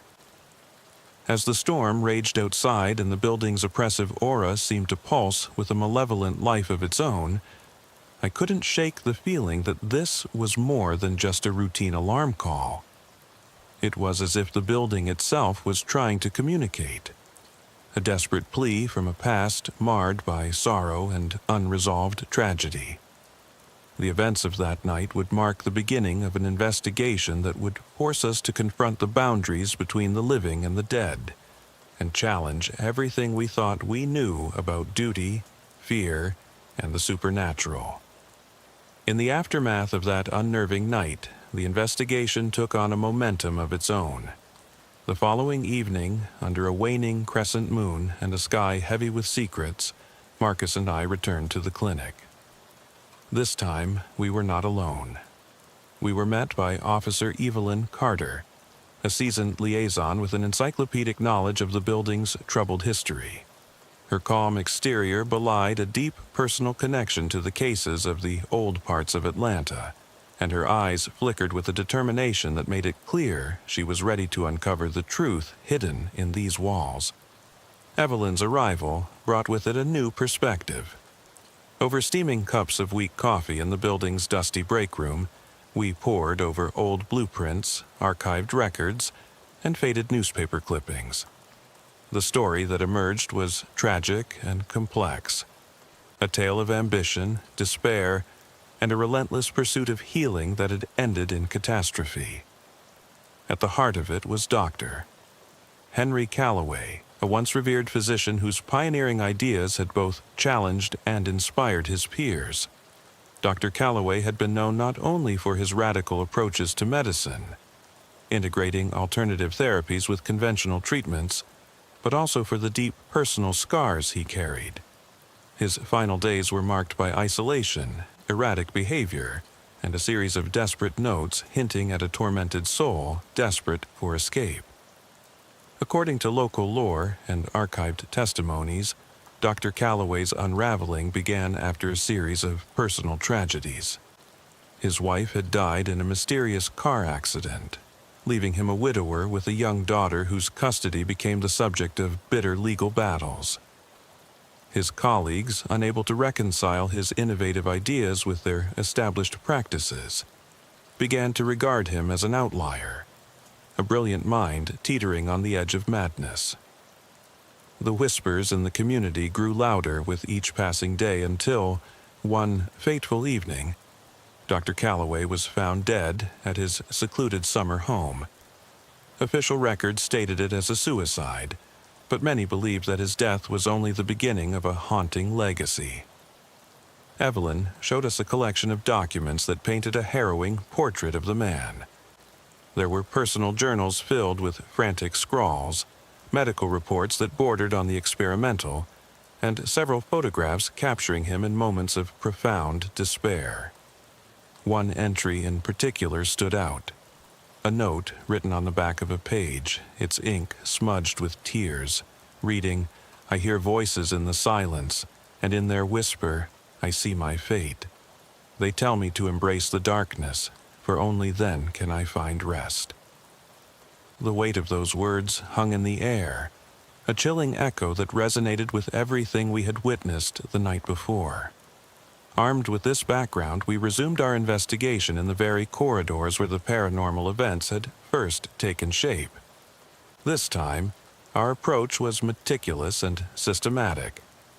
We set up thermal cameras, audio recorders, and a series of motion sensors in key locations identified from Dr. Calloway's historical timeline. Every piece of equipment was calibrated with the hope of capturing the unexplainable, a spectral signature that might finally reveal the truth behind the restless energy that haunted the building. The corridor on the second floor was our starting point, a long, dim hallway where the boundaries between past and present seemed to blur. Each door bore scars of time, peeling paint, faded inscriptions, and a heavy layer of dust that hinted at decades of neglect. We began our sweep at the very end of the hall, where Dr. Calloway was said to have maintained his private office. The door creaked open to reveal a space frozen in a melancholic tableau. Faded diplomas hung crookedly on the walls, and an antique desk, littered with patient files and handwritten prescriptions, stood as a silent witness to years of passionate but troubled work. Marcus methodically swept the room with his flashlight, noting every anomaly. In one corner, the beam illuminated a scattering of fingerprints that glowed under a UV light, a silent reminder of a presence long past yet disturbingly present in the moment. In another exam room, the temperature plunged dramatically, causing our breath to hang visibly in the cold air. It was as though an unseen hand had reached out and stolen the warmth from the space, leaving behind an oppressive chill that seeped into our very bones. As we advanced deeper into the building, subtle yet undeniable signs of activity began to emerge. A faint tapping echoed down the hall, a slow, rhythmic knock that resonated off the walls as if it were counting down to something inevitable. At first, we assumed it to be the building settling in the cold, but the cadence was too deliberate, too measured. In a room adjacent to the former doctor's office, I captured a fleeting image on the thermal camera, a gaunt, shadowy figure that lingered just for a moment before vanishing into the gloom. My hands trembled as I reviewed the footage, the spectral form a stark reminder of the lingering sorrow that haunted these halls. Every new detail deepened our conviction that the paranormal events were intrinsically linked to Dr. Calloway's tragic end. Evelyn theorized that his final act of despair had not ended his influence, but had imprinted his suffering onto the very fabric of the building. "It's as if his anguish has seeped into these walls," she whispered, her voice heavy with both grief and determination. "Every cold draft, every flicker of light, every sound you hear, it's the echo of a soul that never found peace."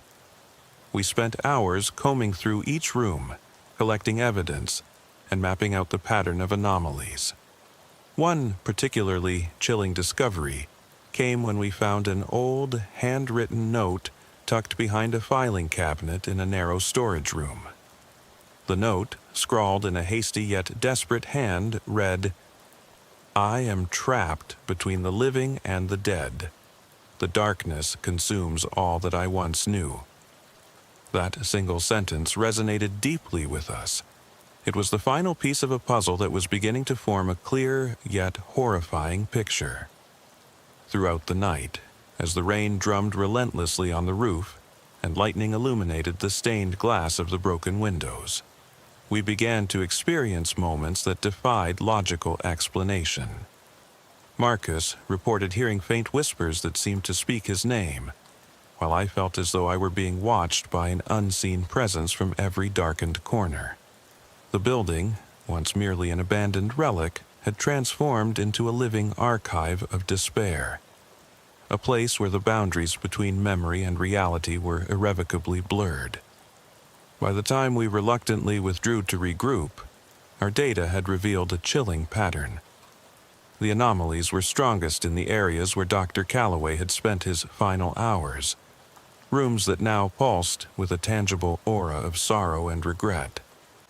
As I sat in the dim light of our makeshift command center, reviewing the captured images and recordings, I couldn't help but feel that we were on the verge of uncovering a truth that was far more disturbing than any of us had ever imagined. The investigation, once a routine assignment, had morphed into an existential quest to understand the nature of the haunting. The more we delved into the past, the more we realized that the legacy of Dr. Calloway was not confined to his death. His presence seemed to linger, like a malignant force woven into the very structure of the building, forever binding the living to a world of unrelenting sorrow. As the early hours of dawn crept over Atlanta, I sat with a heavy heart and a mind brimming with unanswered questions. What had started as a simple alarm call had now evolved into a journey into the darkest corners of human despair and supernatural mystery. A journey that would force us to confront the thin line between life and death. Returning to the clinic for our third night of investigation felt like stepping into an alternate reality, a realm where the familiar merged with the unfathomable. Under the cover of a moonless sky, Marcus, Evelyn, and I geared up for what we feared might be our most challenging shift yet. The storm had subsided into a lingering mist, wrapping the city in a shroud of obscurity as we made our way back to the imposing structure on Peachtree Avenue. Inside the building, the atmosphere was palpably different from our previous visits. The corridor on the second floor, once a mere passageway between rooms, now appeared as a liminal space, a threshold between worlds. The flickering overhead light near the elevator had given way to an almost constant eerie glow that bathed the hall in an unearthly pallor. Each door along the corridor, once silent and inert, now seemed to whisper of secrets that defied explanation. Determined to document every anomaly, we expanded our equipment setup. Alongside our standard audio recorders and thermal imaging cameras, we deployed a high-definition digital video system with a night vision capability. Every inch of the corridor was meticulously scanned for activity. The air was unnervingly still. Even the hum of our devices seemed to fade into a profound silence, as if the building itself were holding its breath. Our investigation began with a systematic sweep of the exam rooms. In one room, the digital video captured a series of inexplicable distortions. A sudden ripple in the air that blurred the outline of a chair, followed by a ghostly silhouette that lingered for no more than a few seconds before dissipating. Marcus noted that the temperature in that room dropped drastically, and his thermal camera recorded a clear, humanoid figure passing through what appeared to be a solid wall. In another room, Evelyn discovered a series of old photographs, their images so faded that the identities of the people within seemed lost to time. Yet one photograph in particular stood out, a candid shot of a man with sorrowful eyes that mirrored the anguish described in Dr. Calloway's journals. The connection was unmistakable. As the hours slipped by, the building began to reveal its secrets in disjointed fragments. We found a narrow storage corridor tucked behind a false wall near the doctor's former office.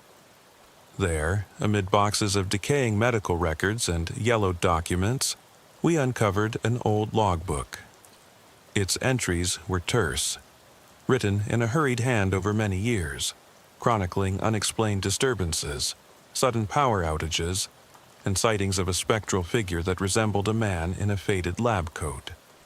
One entry, dated decades ago, read simply, "The man in the white coat wanders these halls, lost in eternal torment."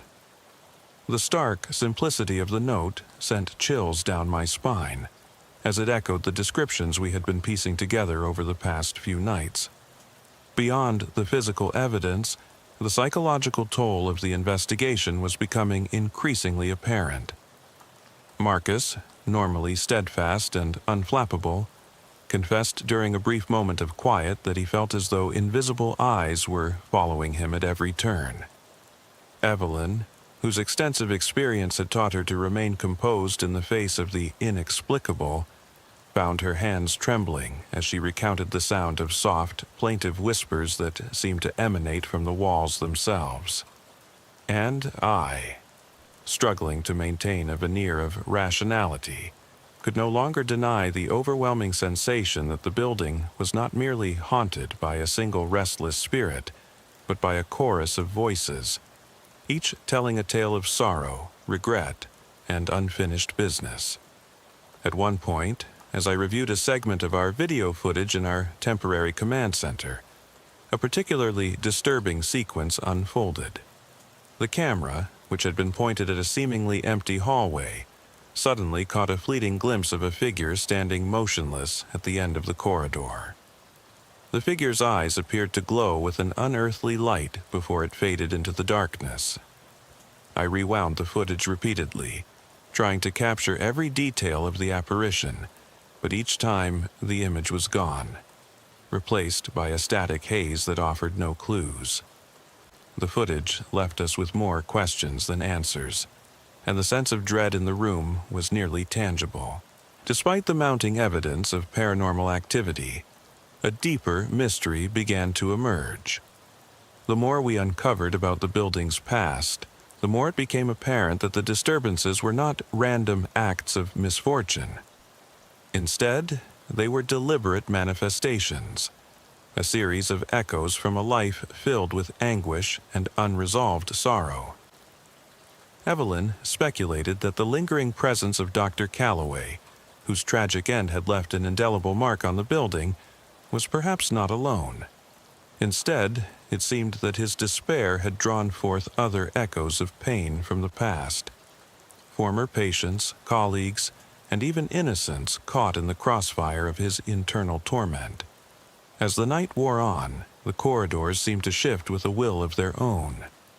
Walls that had once been steady appeared to breathe, and the layout of the hallways seemed to subtly reconfigure, disorienting even our most experienced senses. A sudden, deep rumble echoed from somewhere deep within the structure, a sound that resonated like the beating of a colossal heart. In that moment, every one of us felt the weight of the building's tragic history bearing down on our souls. We were no longer just investigators. We had become reluctant witnesses to a drama that spanned decades, perhaps even centuries. The boundaries between the living and the dead blurred further when our equipment began to capture overlapping audio frequencies, a cacophony of voices, half-whispered pleas, and mournful laments that played out like a dirge in the background. One recording, in particular, sent a chill down my spine. It featured a voice so soft and sorrowful that I could barely decipher its words. "I cannot escape. The darkness is all that remains." The statement hung in the air, a desperate cry from beyond the veil that both terrified and compelled us to continue our search for answers. By the time the first light of dawn crept through the stained windows of the clinic, we were left with a labyrinth of questions and a collection of evidence that defied simple explanation. The night had revealed that the building was a nexus of despair, a place where past and present coalesced in an endless cycle of suffering. We emerged from the clinic physically exhausted and emotionally scarred, our minds burdened with the knowledge that some mysteries are best left undisturbed. Yet, a part of us was irrevocably drawn to the darkness, compelled by the need to understand what lay beneath the surface of our reality. The liminal threshold of shadows had opened before us, inviting us to confront not only the ghosts of the past, but also the unspoken fears that lurked within ourselves. As we packed up our equipment and prepared to leave, an unsettling certainty took root in our hearts. The journey was far from over, and the true nature of the haunting was yet to be revealed. In the days following our spectral encounter in the clinic, the investigation began to take on an almost obsessive quality.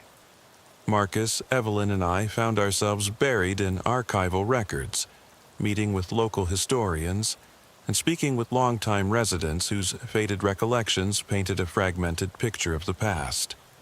Our search for answers led us deep into the heart of Atlanta's history, a tapestry woven with threads of brilliance, tragedy, and the inexplicable. One rainy afternoon, I visited the Atlanta Historical Society, where an elderly archivist named Mr. Lawrence patiently guided me through a trove of documents and photographs dating back decades. The archivist's voice, soft yet laden with melancholy, recounted the rise and fall of Dr. Henry Calloway, a man who had once been celebrated as a visionary in the field of medicine. Dr. Calloway was more than a doctor, Mr. Lawrence explained as he carefully turned the brittle pages of an old ledger. He was a pioneer whose methods were far ahead of his time. But brilliance often comes at a steep price. His life was marred by personal tragedy, a series of losses that left him with scars no medicine could heal. I learned that Dr.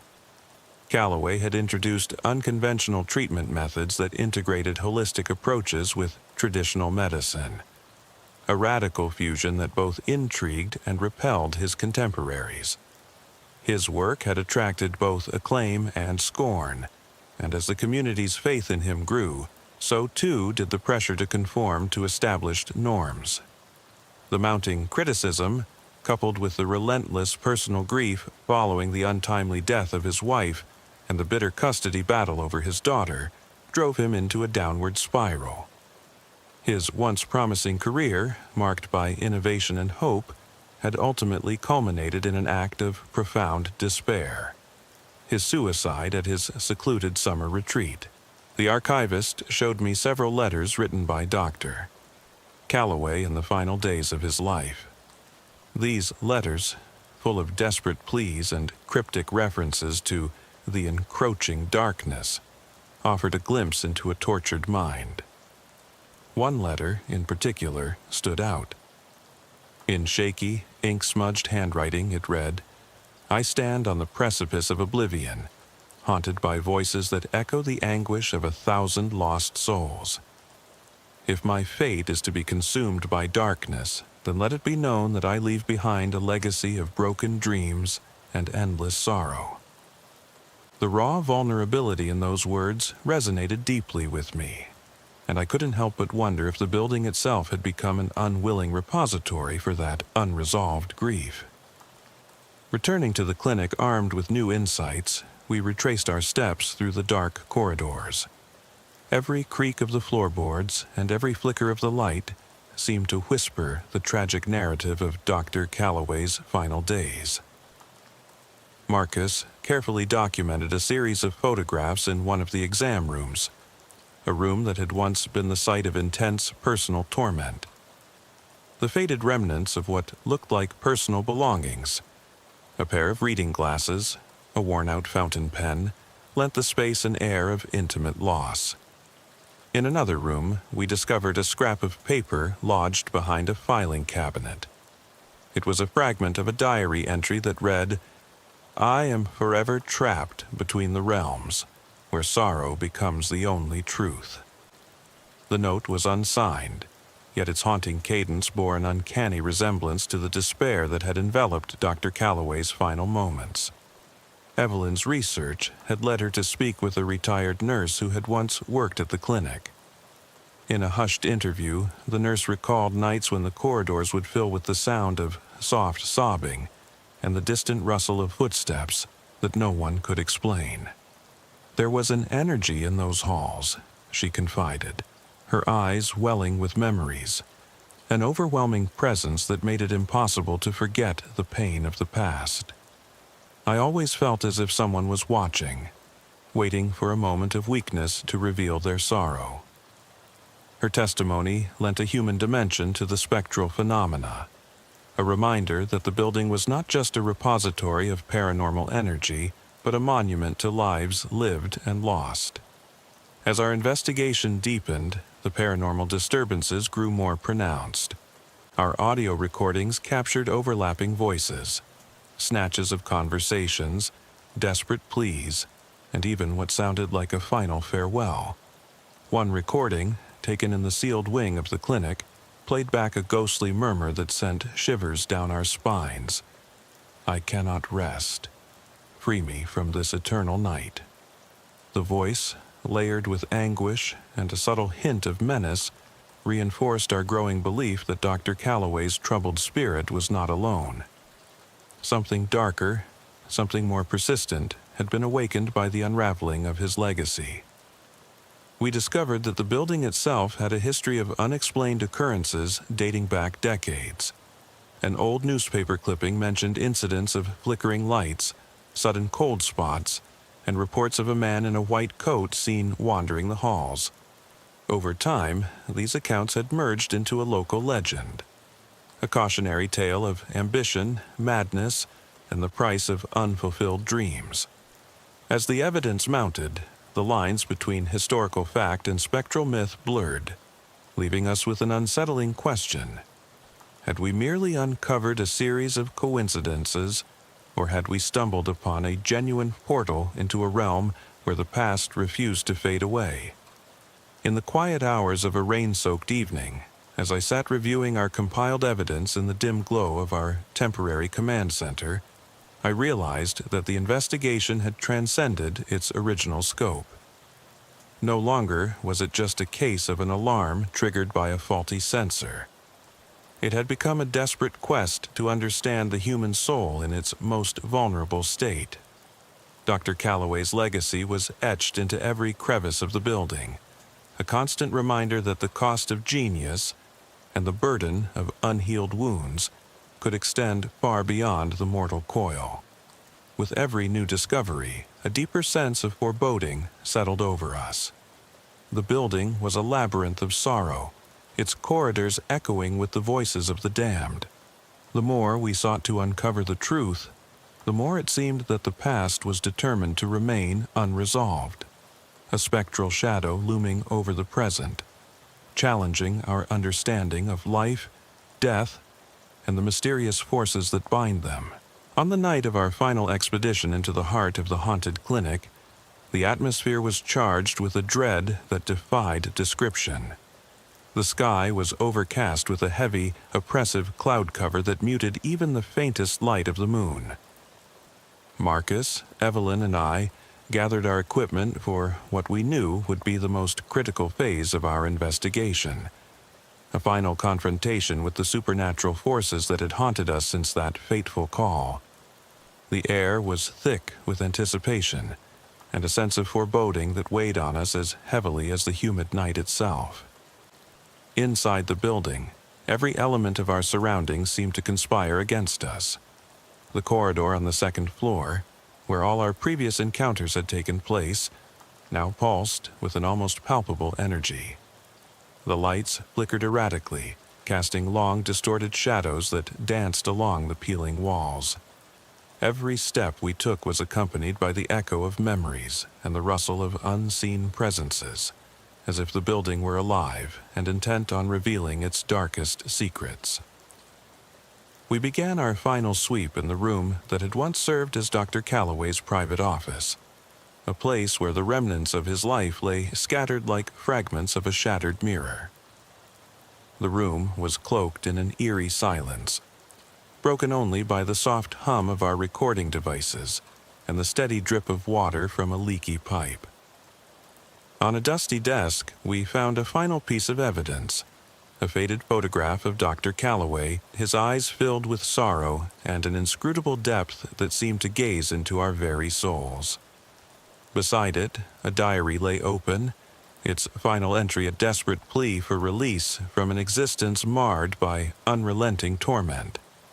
The diary entry read, "Tonight, I surrender to the darkness that has consumed my heart. If my passing frees me, then let these walls bear witness to my final cry for mercy." As I read those words aloud, a chill swept through the room, and for a moment it felt as though the very fabric of reality had thinned, allowing the desperate spirit of a broken man to breach the veil between the living and the dead. Outside, a relentless storm battered the building, each thunderclap echoing like the roar of an ancient beast awakened from slumber. Our radios crackled with a mixture of static and what we could only interpret as ghostly voices. One transmission, layered over our own, delivered a message that was both a warning and a plea. "Leave now, before the darkness devours you." The warning was clear, yet it only fueled our determination to confront the inexplicable forces that had held us in thrall for so long. In the midst of the chaos, the building itself seemed to come alive. The walls trembled as if in pain, and the corridors shifted imperceptibly, disorienting our senses and forcing us to navigate by instinct alone. Marcus led the way, his flashlight cutting a narrow beam through the darkness as we moved deeper into the building. Evelyn, her face set in a grim expression of resolve, clutched her recorder tightly, ready to capture every whispered secret and spectral plea. As we reached a narrow corridor that branched off from the main hall, a corridor that had long been rumored to be a passage between worlds, the temperature plummeted suddenly. Our breaths emerged in visible puffs, and the air seemed saturated with the unspoken sorrows of those who had come before. It was in that moment that the final confrontation began.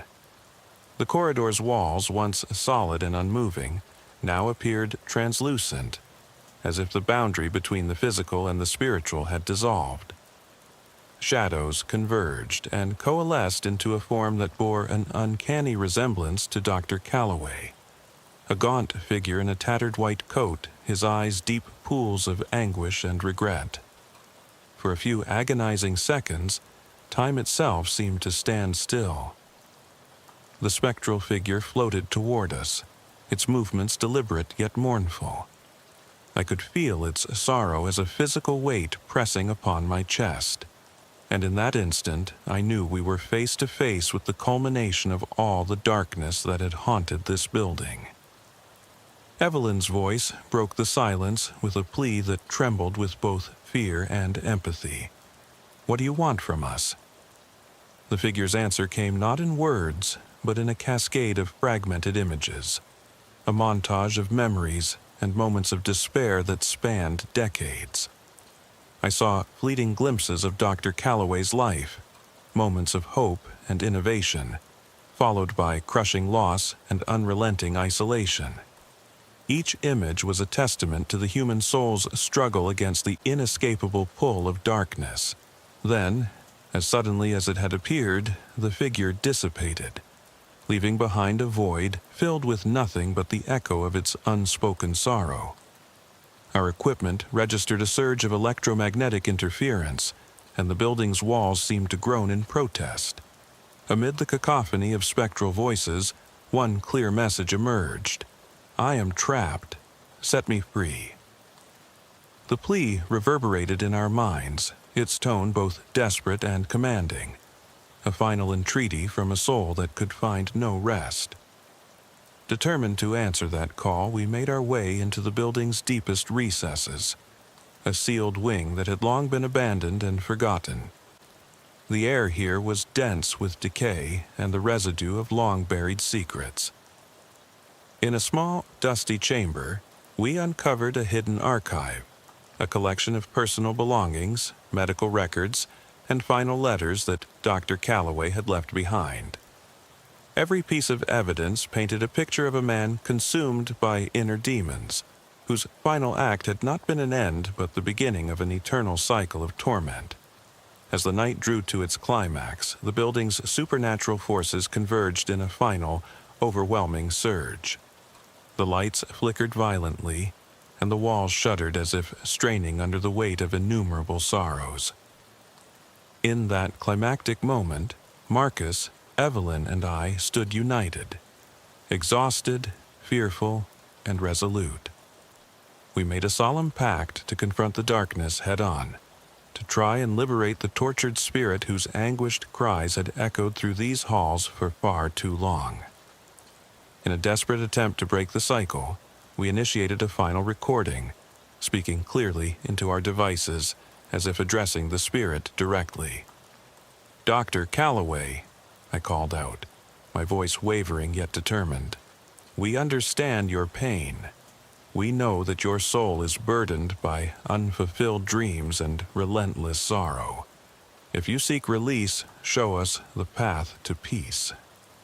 For a long, breathless moment, there was only silence, a pause that stretched into an eternity, before our devices captured a soft, almost imperceptible reply, as if whispered from the very depths of despair. "The darkness remains, and so must you." The message was ambiguous, leaving us with the terrifying possibility that our actions might have only opened the door further to forces beyond our control. As we reluctantly withdrew from the sealed wing and began our slow ascent back through the labyrinthine corridors, the building seemed to watch us leave, a silent, inscrutable witness to the struggle between light and shadow. When dawn finally broke over Atlanta, its pale light revealed a building that appeared both familiar and transformed, a monument to sorrow, its windows dark and its corridors forever echoing with unanswered questions. The investigation was officially closed, but in the hearts of Marcus, Evelyn, and myself, the legacy of that night had taken root. We had glimpsed a truth that defied explanation. The boundary between the living and the dead was not as rigid as we believed, and some voices born of agony and lost hope, might never be silenced. Even now, as I recount the events of that fateful night, I cannot shake the feeling that we have only scratched the surface of a mystery that is as unending as it is profound.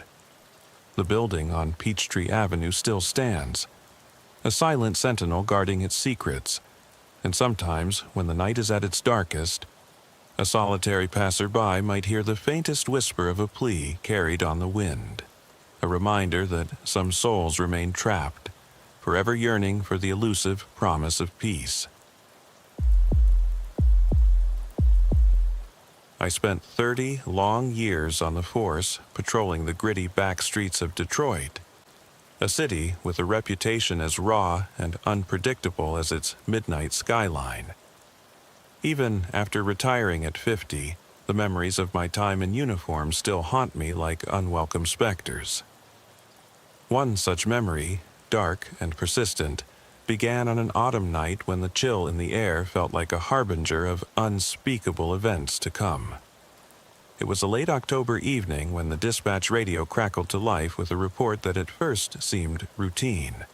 A domestic disturbance in a weathered row house on the fringes of East Detroit.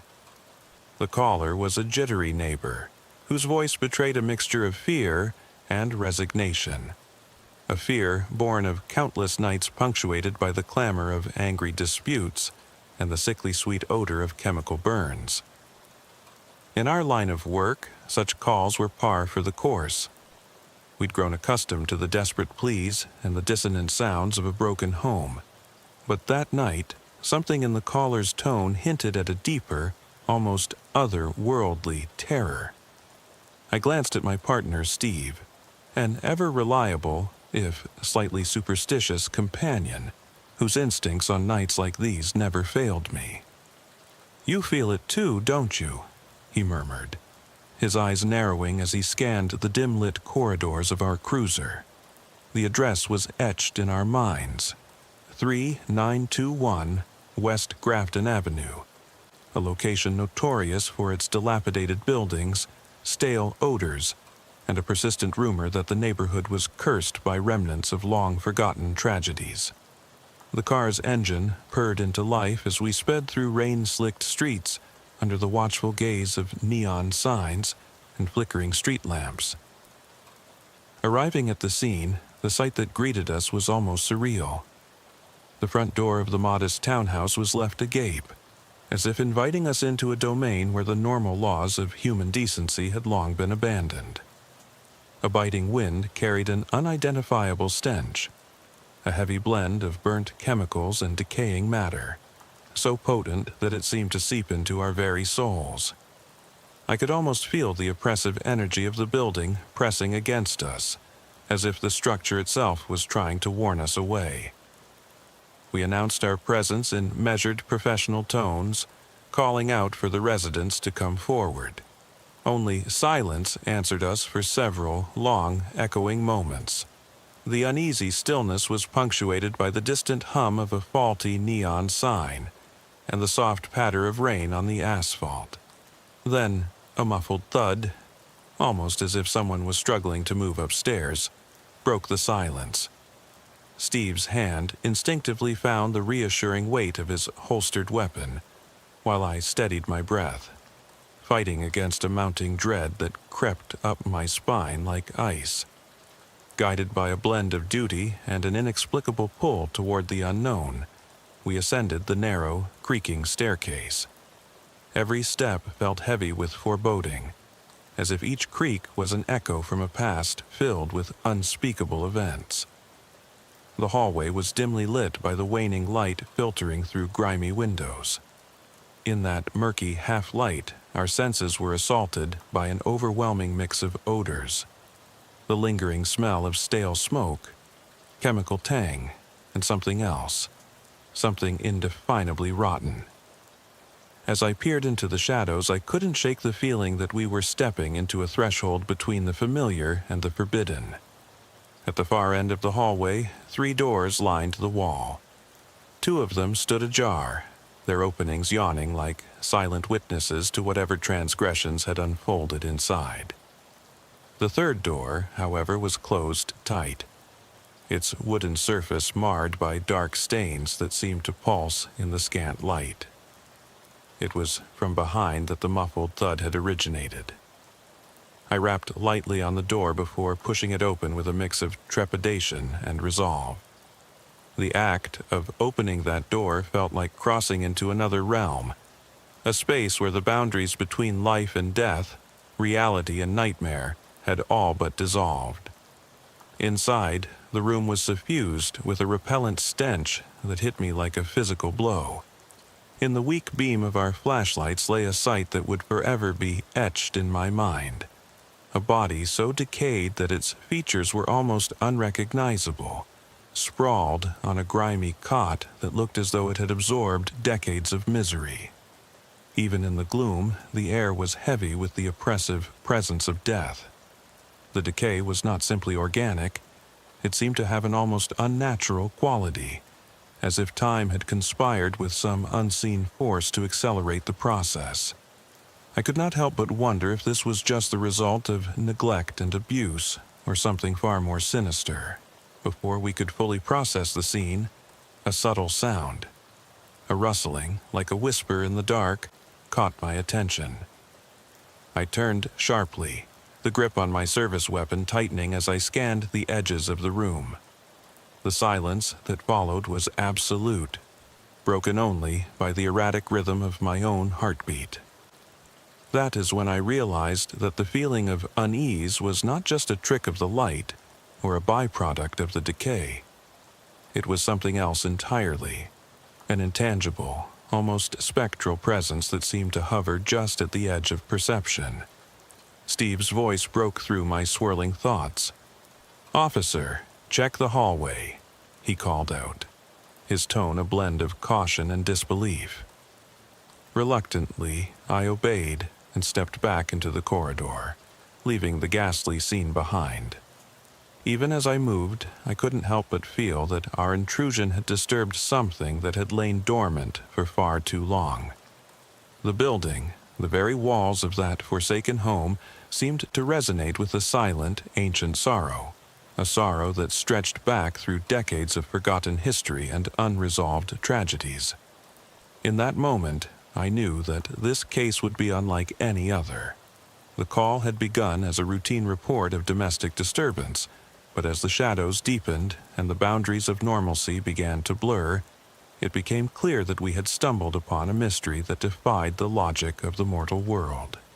With every step we took, every whispered sound, and every shifting shadow, we were drawn deeper into a realm where the rules of human experience no longer applied. It was the call of midnight, a call that would lead us down a path from which there might be no return. The following morning, the pallor of dawn offered little respite from the horrors of the previous night. As the early light struggled to break through the heavy clouds above Detroit, I found myself compelled to return to the scene. The house at 3921 West Grafton Avenue still loomed in my memory like a malignant presence, its dilapidated facade and sagging roof whispering secrets that the night had only partially revealed. Steve, though still shaken, had urged me to take a closer look, not just to file a report, but to understand what malevolent force might have been at work. Armed with nothing more than a flashlight, a digital recorder, and the raw determination born from decades of service, I stepped back into the eerie silence of that neighborhood. The familiar clamor of city life was absent here. The street was deserted, and even the usual hum of late-night traffic seemed to have given way to an oppressive stillness. The house itself was a relic of a bygone era, a once proud structure now reduced to splintered wood, peeling paint, and sagging porches that groaned under the weight of countless memories. Inside, the atmosphere was stifling. The entryway was a cramped space filled with the detritus of a life that had long since unraveled. Old newspapers, discarded bottles, and remnants of furniture lay scattered in chaotic disarray. Every surface bore a film of dust and neglect, yet beneath it all, there was an unmistakable presence of something else, an energy that vibrated just below the surface of the mundane. I couldn't shake the sensation that I was being watched by eyes that belonged to a time when the house itself was alive with hope before the shadows had claimed it. I made my way through the narrow hallways, my footsteps echoing on the creaking floorboards. The stench that had greeted us on that dreadful night had not fully dissipated. It now mingled with a subtler, more insidious odor, a blend of must, decay, and something I could only describe as the metallic tang of fear. Each room held its own secrets, from the cramped kitchen with its rusted appliances and broken windows to the living room where tattered drapes flapped in a breeze that defied explanation. It was in the master bedroom that I encountered the most perplexing phenomena. The room was unnaturally cold, a stark contrast to the oppressive heat of the summer nights that had long passed. I set up my recorder, hoping to capture any anomalous sounds or voices that might betray the hidden nature of the house. As I sat on the edge of an old, dust-covered bed, I closed my eyes and listened. At first, there was nothing but silence, punctuated only by the distant hum of a faulty refrigerator.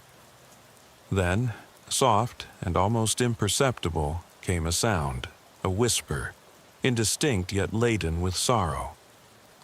I strained to decipher the words, but they dissolved into the ambient noise as quickly as they had emerged. Shaken but resolute, I made my way to the back of the house, where an old, narrow staircase led down into what appeared to be a basement. The air grew colder with each step, and the walls seemed to pulsate with a life of their own. Faded photographs and newspaper clippings, yellowed with age, were pinned haphazardly to the brick walls, chronicling a history of tragedy and despair. I noticed one headline in particular, a faded article from the early 1970s about a series of mysterious disappearances in this very neighborhood, a story dismissed at the time as urban legend. Now, standing in that subterranean gloom, the words seemed to resonate with a foreboding clarity. As I reached the bottom of the stairs, the basement revealed itself as a vast, cavernous space cluttered with the detritus of forgotten lives. Old furniture, broken mirrors, and dusty crates littered the floor, each object a relic of a life long past. In one corner, I discovered a small shrine, a haphazard arrangement of candles, faded photographs, and a battered crucifix. The shrine exuded an aura of desperate hope, as though someone, sometime in the past, had turned to faith in a bid to ward off an evil they could neither understand nor control. I couldn't help but wonder if the spiritual energies once invoked in this room had failed, or worse, had been twisted by whatever malignant force now ruled over the place. I continued my inspection, noting details that defied easy explanation. In a far corner of the basement, behind a collapsed stack of old crates, I found a series of symbols etched into the concrete wall. The marks were crude yet deliberate, as if drawn by a hand trembling with terror and purpose. They resembled a mixture of ancient sigils and modern graffiti, a fusion of the old world and the new, merging in a cryptic language of fear. I recorded these symbols with my camera, my mind racing as I tried to piece together their meaning. Were they the desperate scrawlings of a troubled soul, or the deliberate markings of someone, or something, that had claimed dominion over this forsaken place? Upstairs again, I revisited the master bedroom. The broken remnants of the night's grim tableau were still there.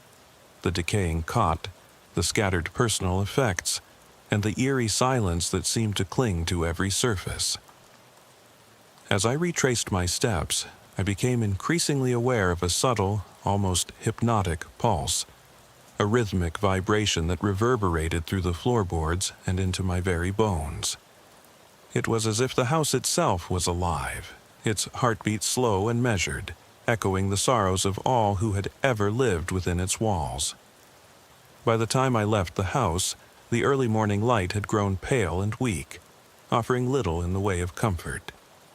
Yet I knew that I had only scratched the surface of what lay hidden in that place. The House of Whispers was a repository of secrets, of lives shattered by despair, of hopes dashed against the rocky shores of reality, and of a presence that defied the boundaries of the natural world. I vowed, then, with a mixture of dread and determination, to return and uncover the full extent of its mysteries, for I sensed that what had begun as a routine investigation was evolving into something far more complex. A journey into the very heart of darkness, where every shadow concealed a story and every whisper might be the voice of a restless soul desperate to be heard. In the weeks that followed, the memory of that haunted house gnawed at my conscience. Despite my retirement, I found myself drawn into an unofficial investigation, unable to shake the persistent feeling that the events of that night were only the beginning. Determined to uncover the truth behind the unsettling case, I revisited the neighborhood under the guise of a concerned citizen, piecing together fragments of local lore, police records, and whispered rumors among the residents. I began by interviewing the neighbors, many of whom spoke in hushed tones of inexplicable sounds, strange lights, and eerie presences that haunted the streets long after midnight.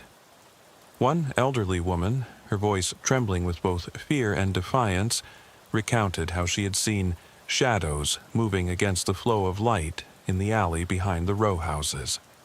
"They're not like us," she insisted, her eyes darting nervously as if expecting the phantoms to materialize at any moment. Others mentioned that pets would howl for no apparent reason, and that the air itself seemed charged with a palpable electricity. A warning, perhaps, that something ancient and malignant was stirring beneath the veneer of everyday life. Armed with these testimonies, I returned to the house, now accompanied by Steve, who had been reluctantly drawn back into the case. As we approached the structure once more, the atmosphere was thick with a sense of impending doom. The building's exterior, already marked by years of neglect, seemed to exude an almost magnetic pull, its broken windows and sagging eaves reminiscent of a dying beast struggling to hold on to its final vestiges of life. Inside, the house felt transformed. The oppressive silence of our previous visit had given way to an unsettling vibrancy, as though the very walls were pulsating with secrets. In the foyer, I discovered new markings on the walls, swirling patterns and cryptic symbols that had not been there before. They glowed faintly in the gloom, casting eerie, dancing shadows on the floor. It was as if the house was rewriting its own history, a living chronicle of despair that was constantly evolving. Steve and I meticulously combed through each room, our flashlights slicing through the darkness as we documented every detail. In the living room, we found an assortment of personal belongings, faded photographs of unknown individuals, handwritten notes scrawled in an almost feverish script, and a dusty diary that hinted at a past steeped in both hope and heartbreak.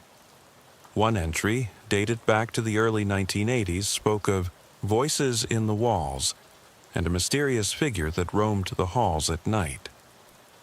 The writer, whose identity remained a mystery, described how the entity would whisper secrets of a bygone era, a time when the house had been a sanctuary for lost souls searching for redemption.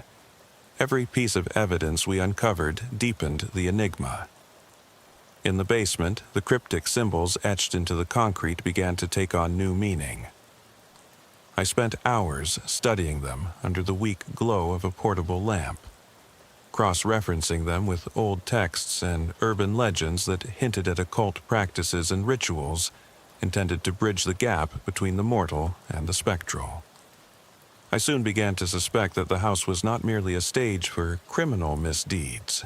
It was a nexus, a convergence point where energies from another realm bled into our own.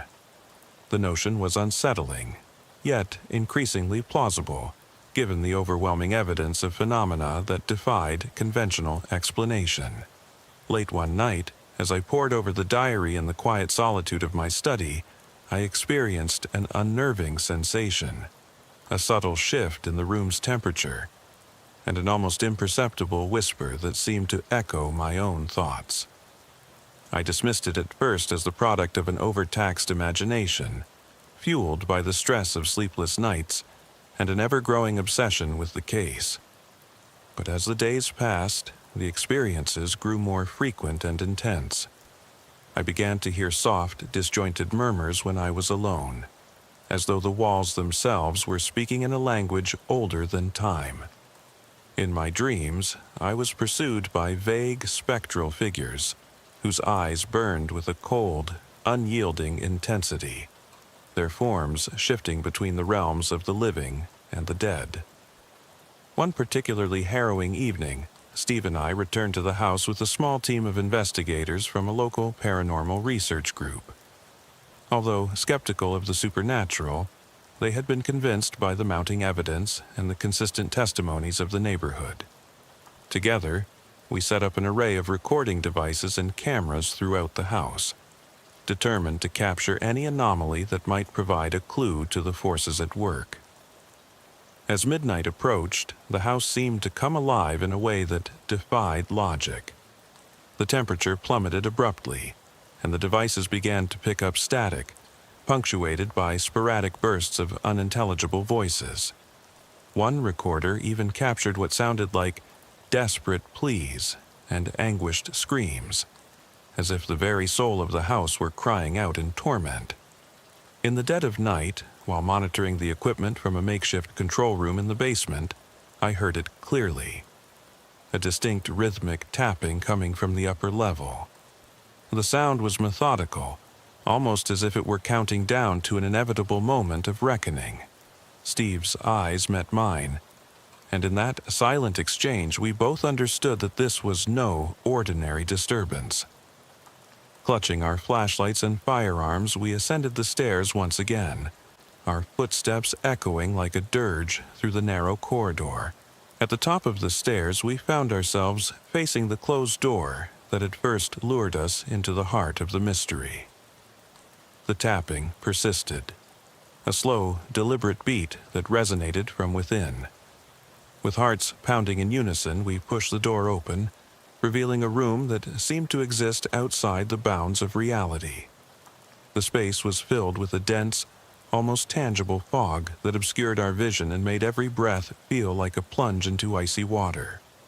In the center of the room stood an object that defied explanation. A large, ornate mirror whose surface rippled like disturbed water. It was as if the mirror were a portal, a threshold between our world and something far darker and more incomprehensible. Before either of us could react, a sudden movement behind the mirror caught my eye. A shape, blurred and indistinct, glided past with an elegance that belied its sinister intent. Steve fired a warning shot into the air, but the sound was swallowed by the oppressive silence that followed. I felt a cold, almost paralyzing grip on my soul as I stared into the mirror, convinced that I was witnessing not a reflection, but a window into a realm of torment and despair. The presence behind the glass was unmistakable, a figure draped in shadows, its eyes like burning coals that fixed themselves on me with unyielding malice. The encounter was brief, but it left an indelible mark on my psyche. As we descended back into the basement, the paranormal investigators recounted their own unsettling experiences, of objects moving on their own, of voices that seemed to speak in tongues, and of an overwhelming sense that the house was not just haunted, but alive in a way that defied human understanding. It was clear that we had awakened something that had lain dormant for decades, a malignant force that now stirred in the darkness, eager to reveal its secrets at a terrible price. The investigation had taken us to the brink of madness. The more we uncovered, the more it became evident that this was not an isolated case of domestic violence or criminal misadventure. Instead, we were dealing with a convergence of human cruelty and supernatural malevolence, a collision of worlds that left no one untouched by its ripple effects. With each passing day, the house's grip on reality seemed to tighten, drawing us ever deeper into a labyrinth of despair from which there was no escape. I began to question my sanity, wondering if the relentless whispers and shifting shadows were mere figments of an overworked mind, or if they were harbingers of something far more insidious. The descent into darkness had begun in earnest, and I could only pray that, in the end, I would find a way to confront the truth behind the haunting, and put to rest the restless spirits that had claimed that forsaken place. The tension had reached a fever pitch by the time we prepared for a final, decisive confrontation. The local media had caught wind of the eerie occurrences at 3921 West Grafton Avenue, and public interest swelled as hushed rumors of curses, ghostly apparitions, and inexplicable phenomena flooded the airwaves. For the first time in decades, I felt the burden of a responsibility not just to uphold the law, but to confront a terror that threatened to upend the very fabric of reality. Steve and I, along with our small team of investigators and a few reluctant volunteers from the Paranormal Research Group, gathered our equipment for what we knew would be our most dangerous night yet. The goal was simple: to capture incontrovertible evidence of the supernatural, and, if possible, to confront the malevolent presence that haunted the house. We rigged every room with cameras, audio recorders, and thermal sensors, hoping that technology might bridge the gap between our understanding of the natural world and the unexplainable forces that lay beyond it. As darkness fell, the house transformed once more. The atmosphere grew so thick with dread that even the air itself seemed to tremble in anticipation. Our control room, a cramped space in the basement lined with monitors and recording devices, became a nerve center of anxious energy. Outside, a violent thunderstorm rolled in, lightning briefly illuminating the battered facade of the house and casting monstrous shadows that danced across broken windows.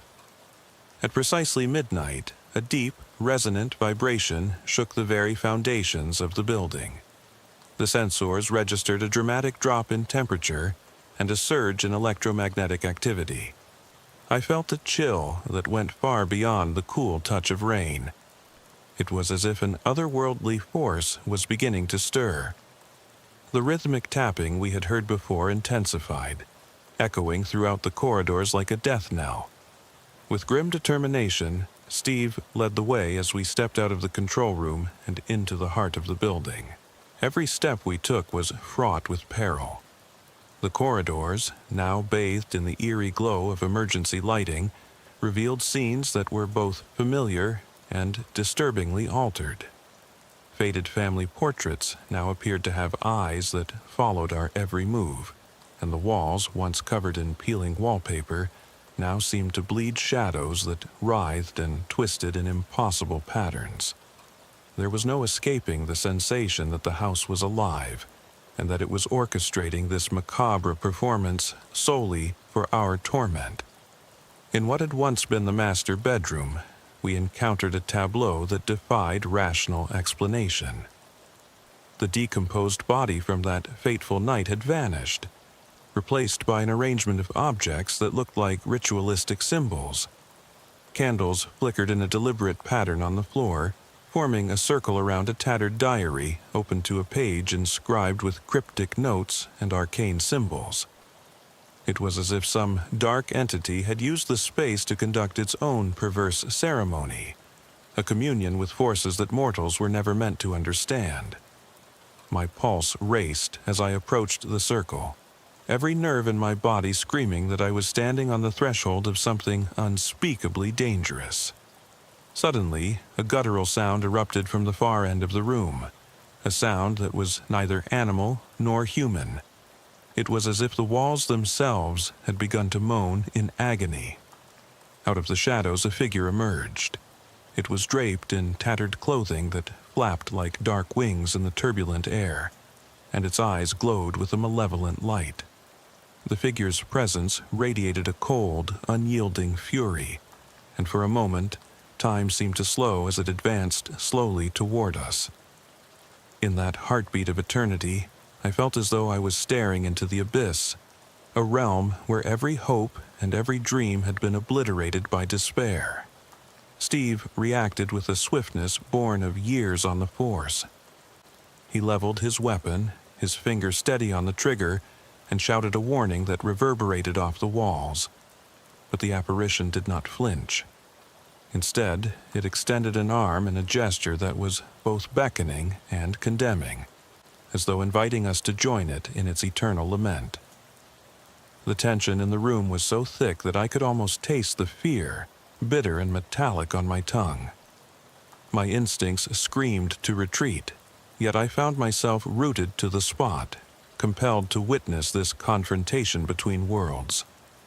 Then, without warning, the mirror from the previous encounter, the ornate, rippling portal, activated with a burst of spectral light. From within its depths another figure emerged, a gaunt, emaciated man with hollow eyes and a face etched in sorrow and rage. His presence was like a shadow cast long and dark over the remnants of sanity. He lunged forward, his movements erratic and desperate, as though he were attempting to merge with the physical world. In the ensuing chaos, the space seemed to fracture. The walls shuddered, and an unseen force knocked us to the ground. I scrambled to my feet as Steve's voice rang out, ordering everyone to hold their positions and remain calm in the face of the inexplicable. The ensuing moments were a maelstrom of terror and confusion. The air vibrated with an almost tangible malevolence, and objects began to levitate, spinning slowly in the charged atmosphere. Our recording devices captured everything: the disembodied voices, the chilling echoes of long-forgotten cries, and the frantic beating of our hearts. It was as if the house was unwilling to let us leave without first extracting a terrible price for our intrusion. Amid the turmoil, I found myself separated from Steve, drawn toward the mirror as if by an irresistible gravitational pull. In a haze of fear and determination, I reached out to touch the surface. The mirror's cool, liquid-like texture sent a shiver down my spine, and in that instant my mind was flooded with visions of past tragedies, a montage of sorrow, violence, and despair that spanned generations. Faces of those who had once lived, died, and vanished into obscurity stared back at me from the depths of that spectral window. I heard their silent screams, felt their yearning for release, and understood with a clarity that defied rational thought that the house was a repository for every unspoken grief and every forgotten injustice that had ever taken place within its walls. In that crucible of terror, the boundaries between reality and nightmare dissolved completely. I caught sight of Steve on the far side of the room, engaged in his own desperate battle against the darkness. His voice, though strained and laced with fear, reached me across the chaos. "We need to shut it down. Whatever it is, we have to end it now." But even as his words rang out, the apparition from the mirror moved closer, its spectral hand reaching out as if to snatch my very soul. Time slowed to a crawl as I struggled to reclaim control of my body and mind. With every ounce of strength I could muster, I tore my gaze away from the hypnotic pull of the mirror and joined Steve in forming a defensive line. We coordinated our movements with the precision of seasoned officers, our training guiding us even as the supernatural forces sought to overwhelm us. In a climactic burst of determination, we advanced together, our weapons raised and our resolve hardened by the knowledge that we were confronting not just a criminal mind, but an ancient, vengeful spirit that had claimed the house as its dominion. As the confrontation reached its zenith, the room erupted in a crescendo of sound and fury. the spectral man's anguished wails mingled with the shattering of glass and the resounding boom of thunder outside. In that moment, the forces unleashed by the house's dark history converged into a singular, terrifying point. And then, just as suddenly as it had begun, the chaos subsided.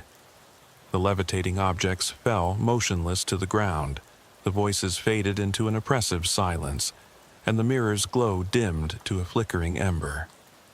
We stood in the aftermath of that surreal battle, hearts pounding in unison, unsure whether we had triumphed or merely postponed the inevitable. The air was thick with a lingering malevolence, and as I gazed at the mirror's darkened surface, I couldn't help but feel that the true horror was yet to come. In the days that followed our night of confrontation, Detroit's East Grafton neighborhood buzzed with whispers and speculation. The police department, caught between disbelief and bureaucratic caution, discreetly classified the events as an anomalous incident, while quietly launching an internal investigation. Though the public was never given the full details, rumors spread like wildfire. Tales of a haunted house, spectral figures, and a force so dark that it seemed to defy the very laws of nature. For many, it became an urban legend, a story told in hushed tones around flickering campfires, while for others it was a grim reminder that some nightmares are not confined to the realm of fiction. I retreated into a solitude that was both a refuge and a prison. Each night, as I tried to sleep in the modest apartment I now called home, I found myself revisited by vivid dreams of that night. The echoing tap of footsteps in the hall, the tormented faces in the mirror, and the lingering chill of a presence that had refused to die.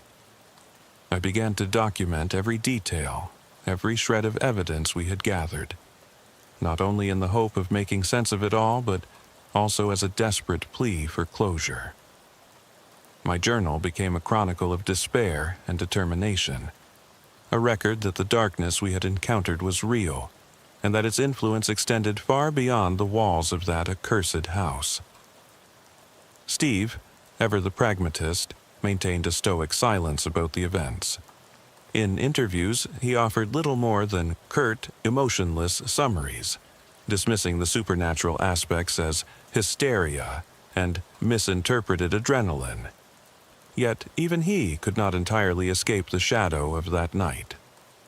Late at night, when the world was quiet and the memories threatened to overwhelm him, I sometimes caught him staring out of his window with eyes that betrayed an unspoken terror, a gaze that said he, too, had seen something that defied explanation. In a final twist that defied all our expectations, the day after our confrontation we received a package at the precinct. It was unmarked, its exterior plain and unassuming. Yet inside lay a collection of items that sent a shiver down my spine. A single, torn page from that old diary, a photograph of a man whose eyes mirrored the spectral figure we had encountered, and a small, intricately carved token bearing the very symbols we had found in the basement. There was no note, no explanation, only the silent, damning suggestion that the house, or whatever force had claimed it, was far from finished with us. The package ignited a spark of dread that refused to be extinguished. Investigators reopened the case under a new classification: unresolved paranormal activity. As pressure mounted from higher authorities to find a logical explanation, I realized that the darkness we had faced was not confined to a single location. The token, with its cryptic markings, hinted at a network of haunted sites, a tapestry of suffering and supernatural cruelty that spanned the city, perhaps even the country. The idea that such malevolent forces could operate in tandem, weaving their influence through the very fabric of urban life, was as chilling as it was unfathomable. As I pored over the evidence once more in the solitude of my study, I began to notice subtle inconsistencies in the records. The accounts of witnesses that varied inexplicably, the inexplicable gaps in the timeline of events, and the pervasive sense that someone, or something, was deliberately obscuring the truth. Every clue, every scrap of evidence seemed to point toward a broader conspiracy. A hidden history of paranormal occurrences that had been swept under the rug by officials too terrified to confront the unknown. One cold, rainy evening, as I sat in silence, the recorder I had left running in the basement suddenly crackled to life.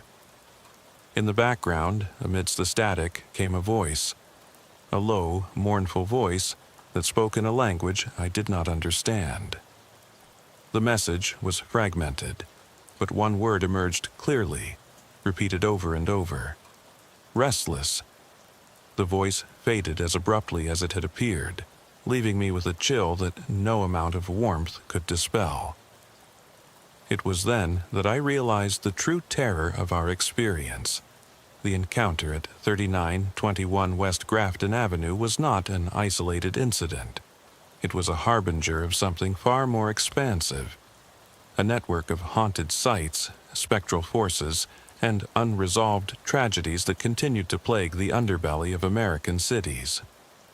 The house had been only one chapter in a larger, sinister narrative that seemed to seep into every dark corner of our society. I gathered all the evidence, the photographs, the recordings, and the cryptic token, and began preparing a detailed report that I intended to share with a trusted few. But even as I organized the files, I could not shake the feeling that I was being watched. Late at night, as I turned off the lights and prepared for sleep, a familiar chill crept into the room, and I heard, faintly, the echo of a tapping sound, steady, deliberate, and inexorably close. The case was far from closed. In fact, as the first light of dawn crept through the window, I realized that I had only scratched the surface of an unfathomable mystery. The unanswered questions, the spectral whispers, and the overwhelming sense of a malevolent presence that had followed me home all pointed to one inescapable conclusion. The darkness was still out there, waiting for its moment to rise again. And as I stared into the mirror one final time that morning, I saw not my own reflection but a shifting, shadowy form standing behind me. A silent, ominous promise that the true horror was yet to come.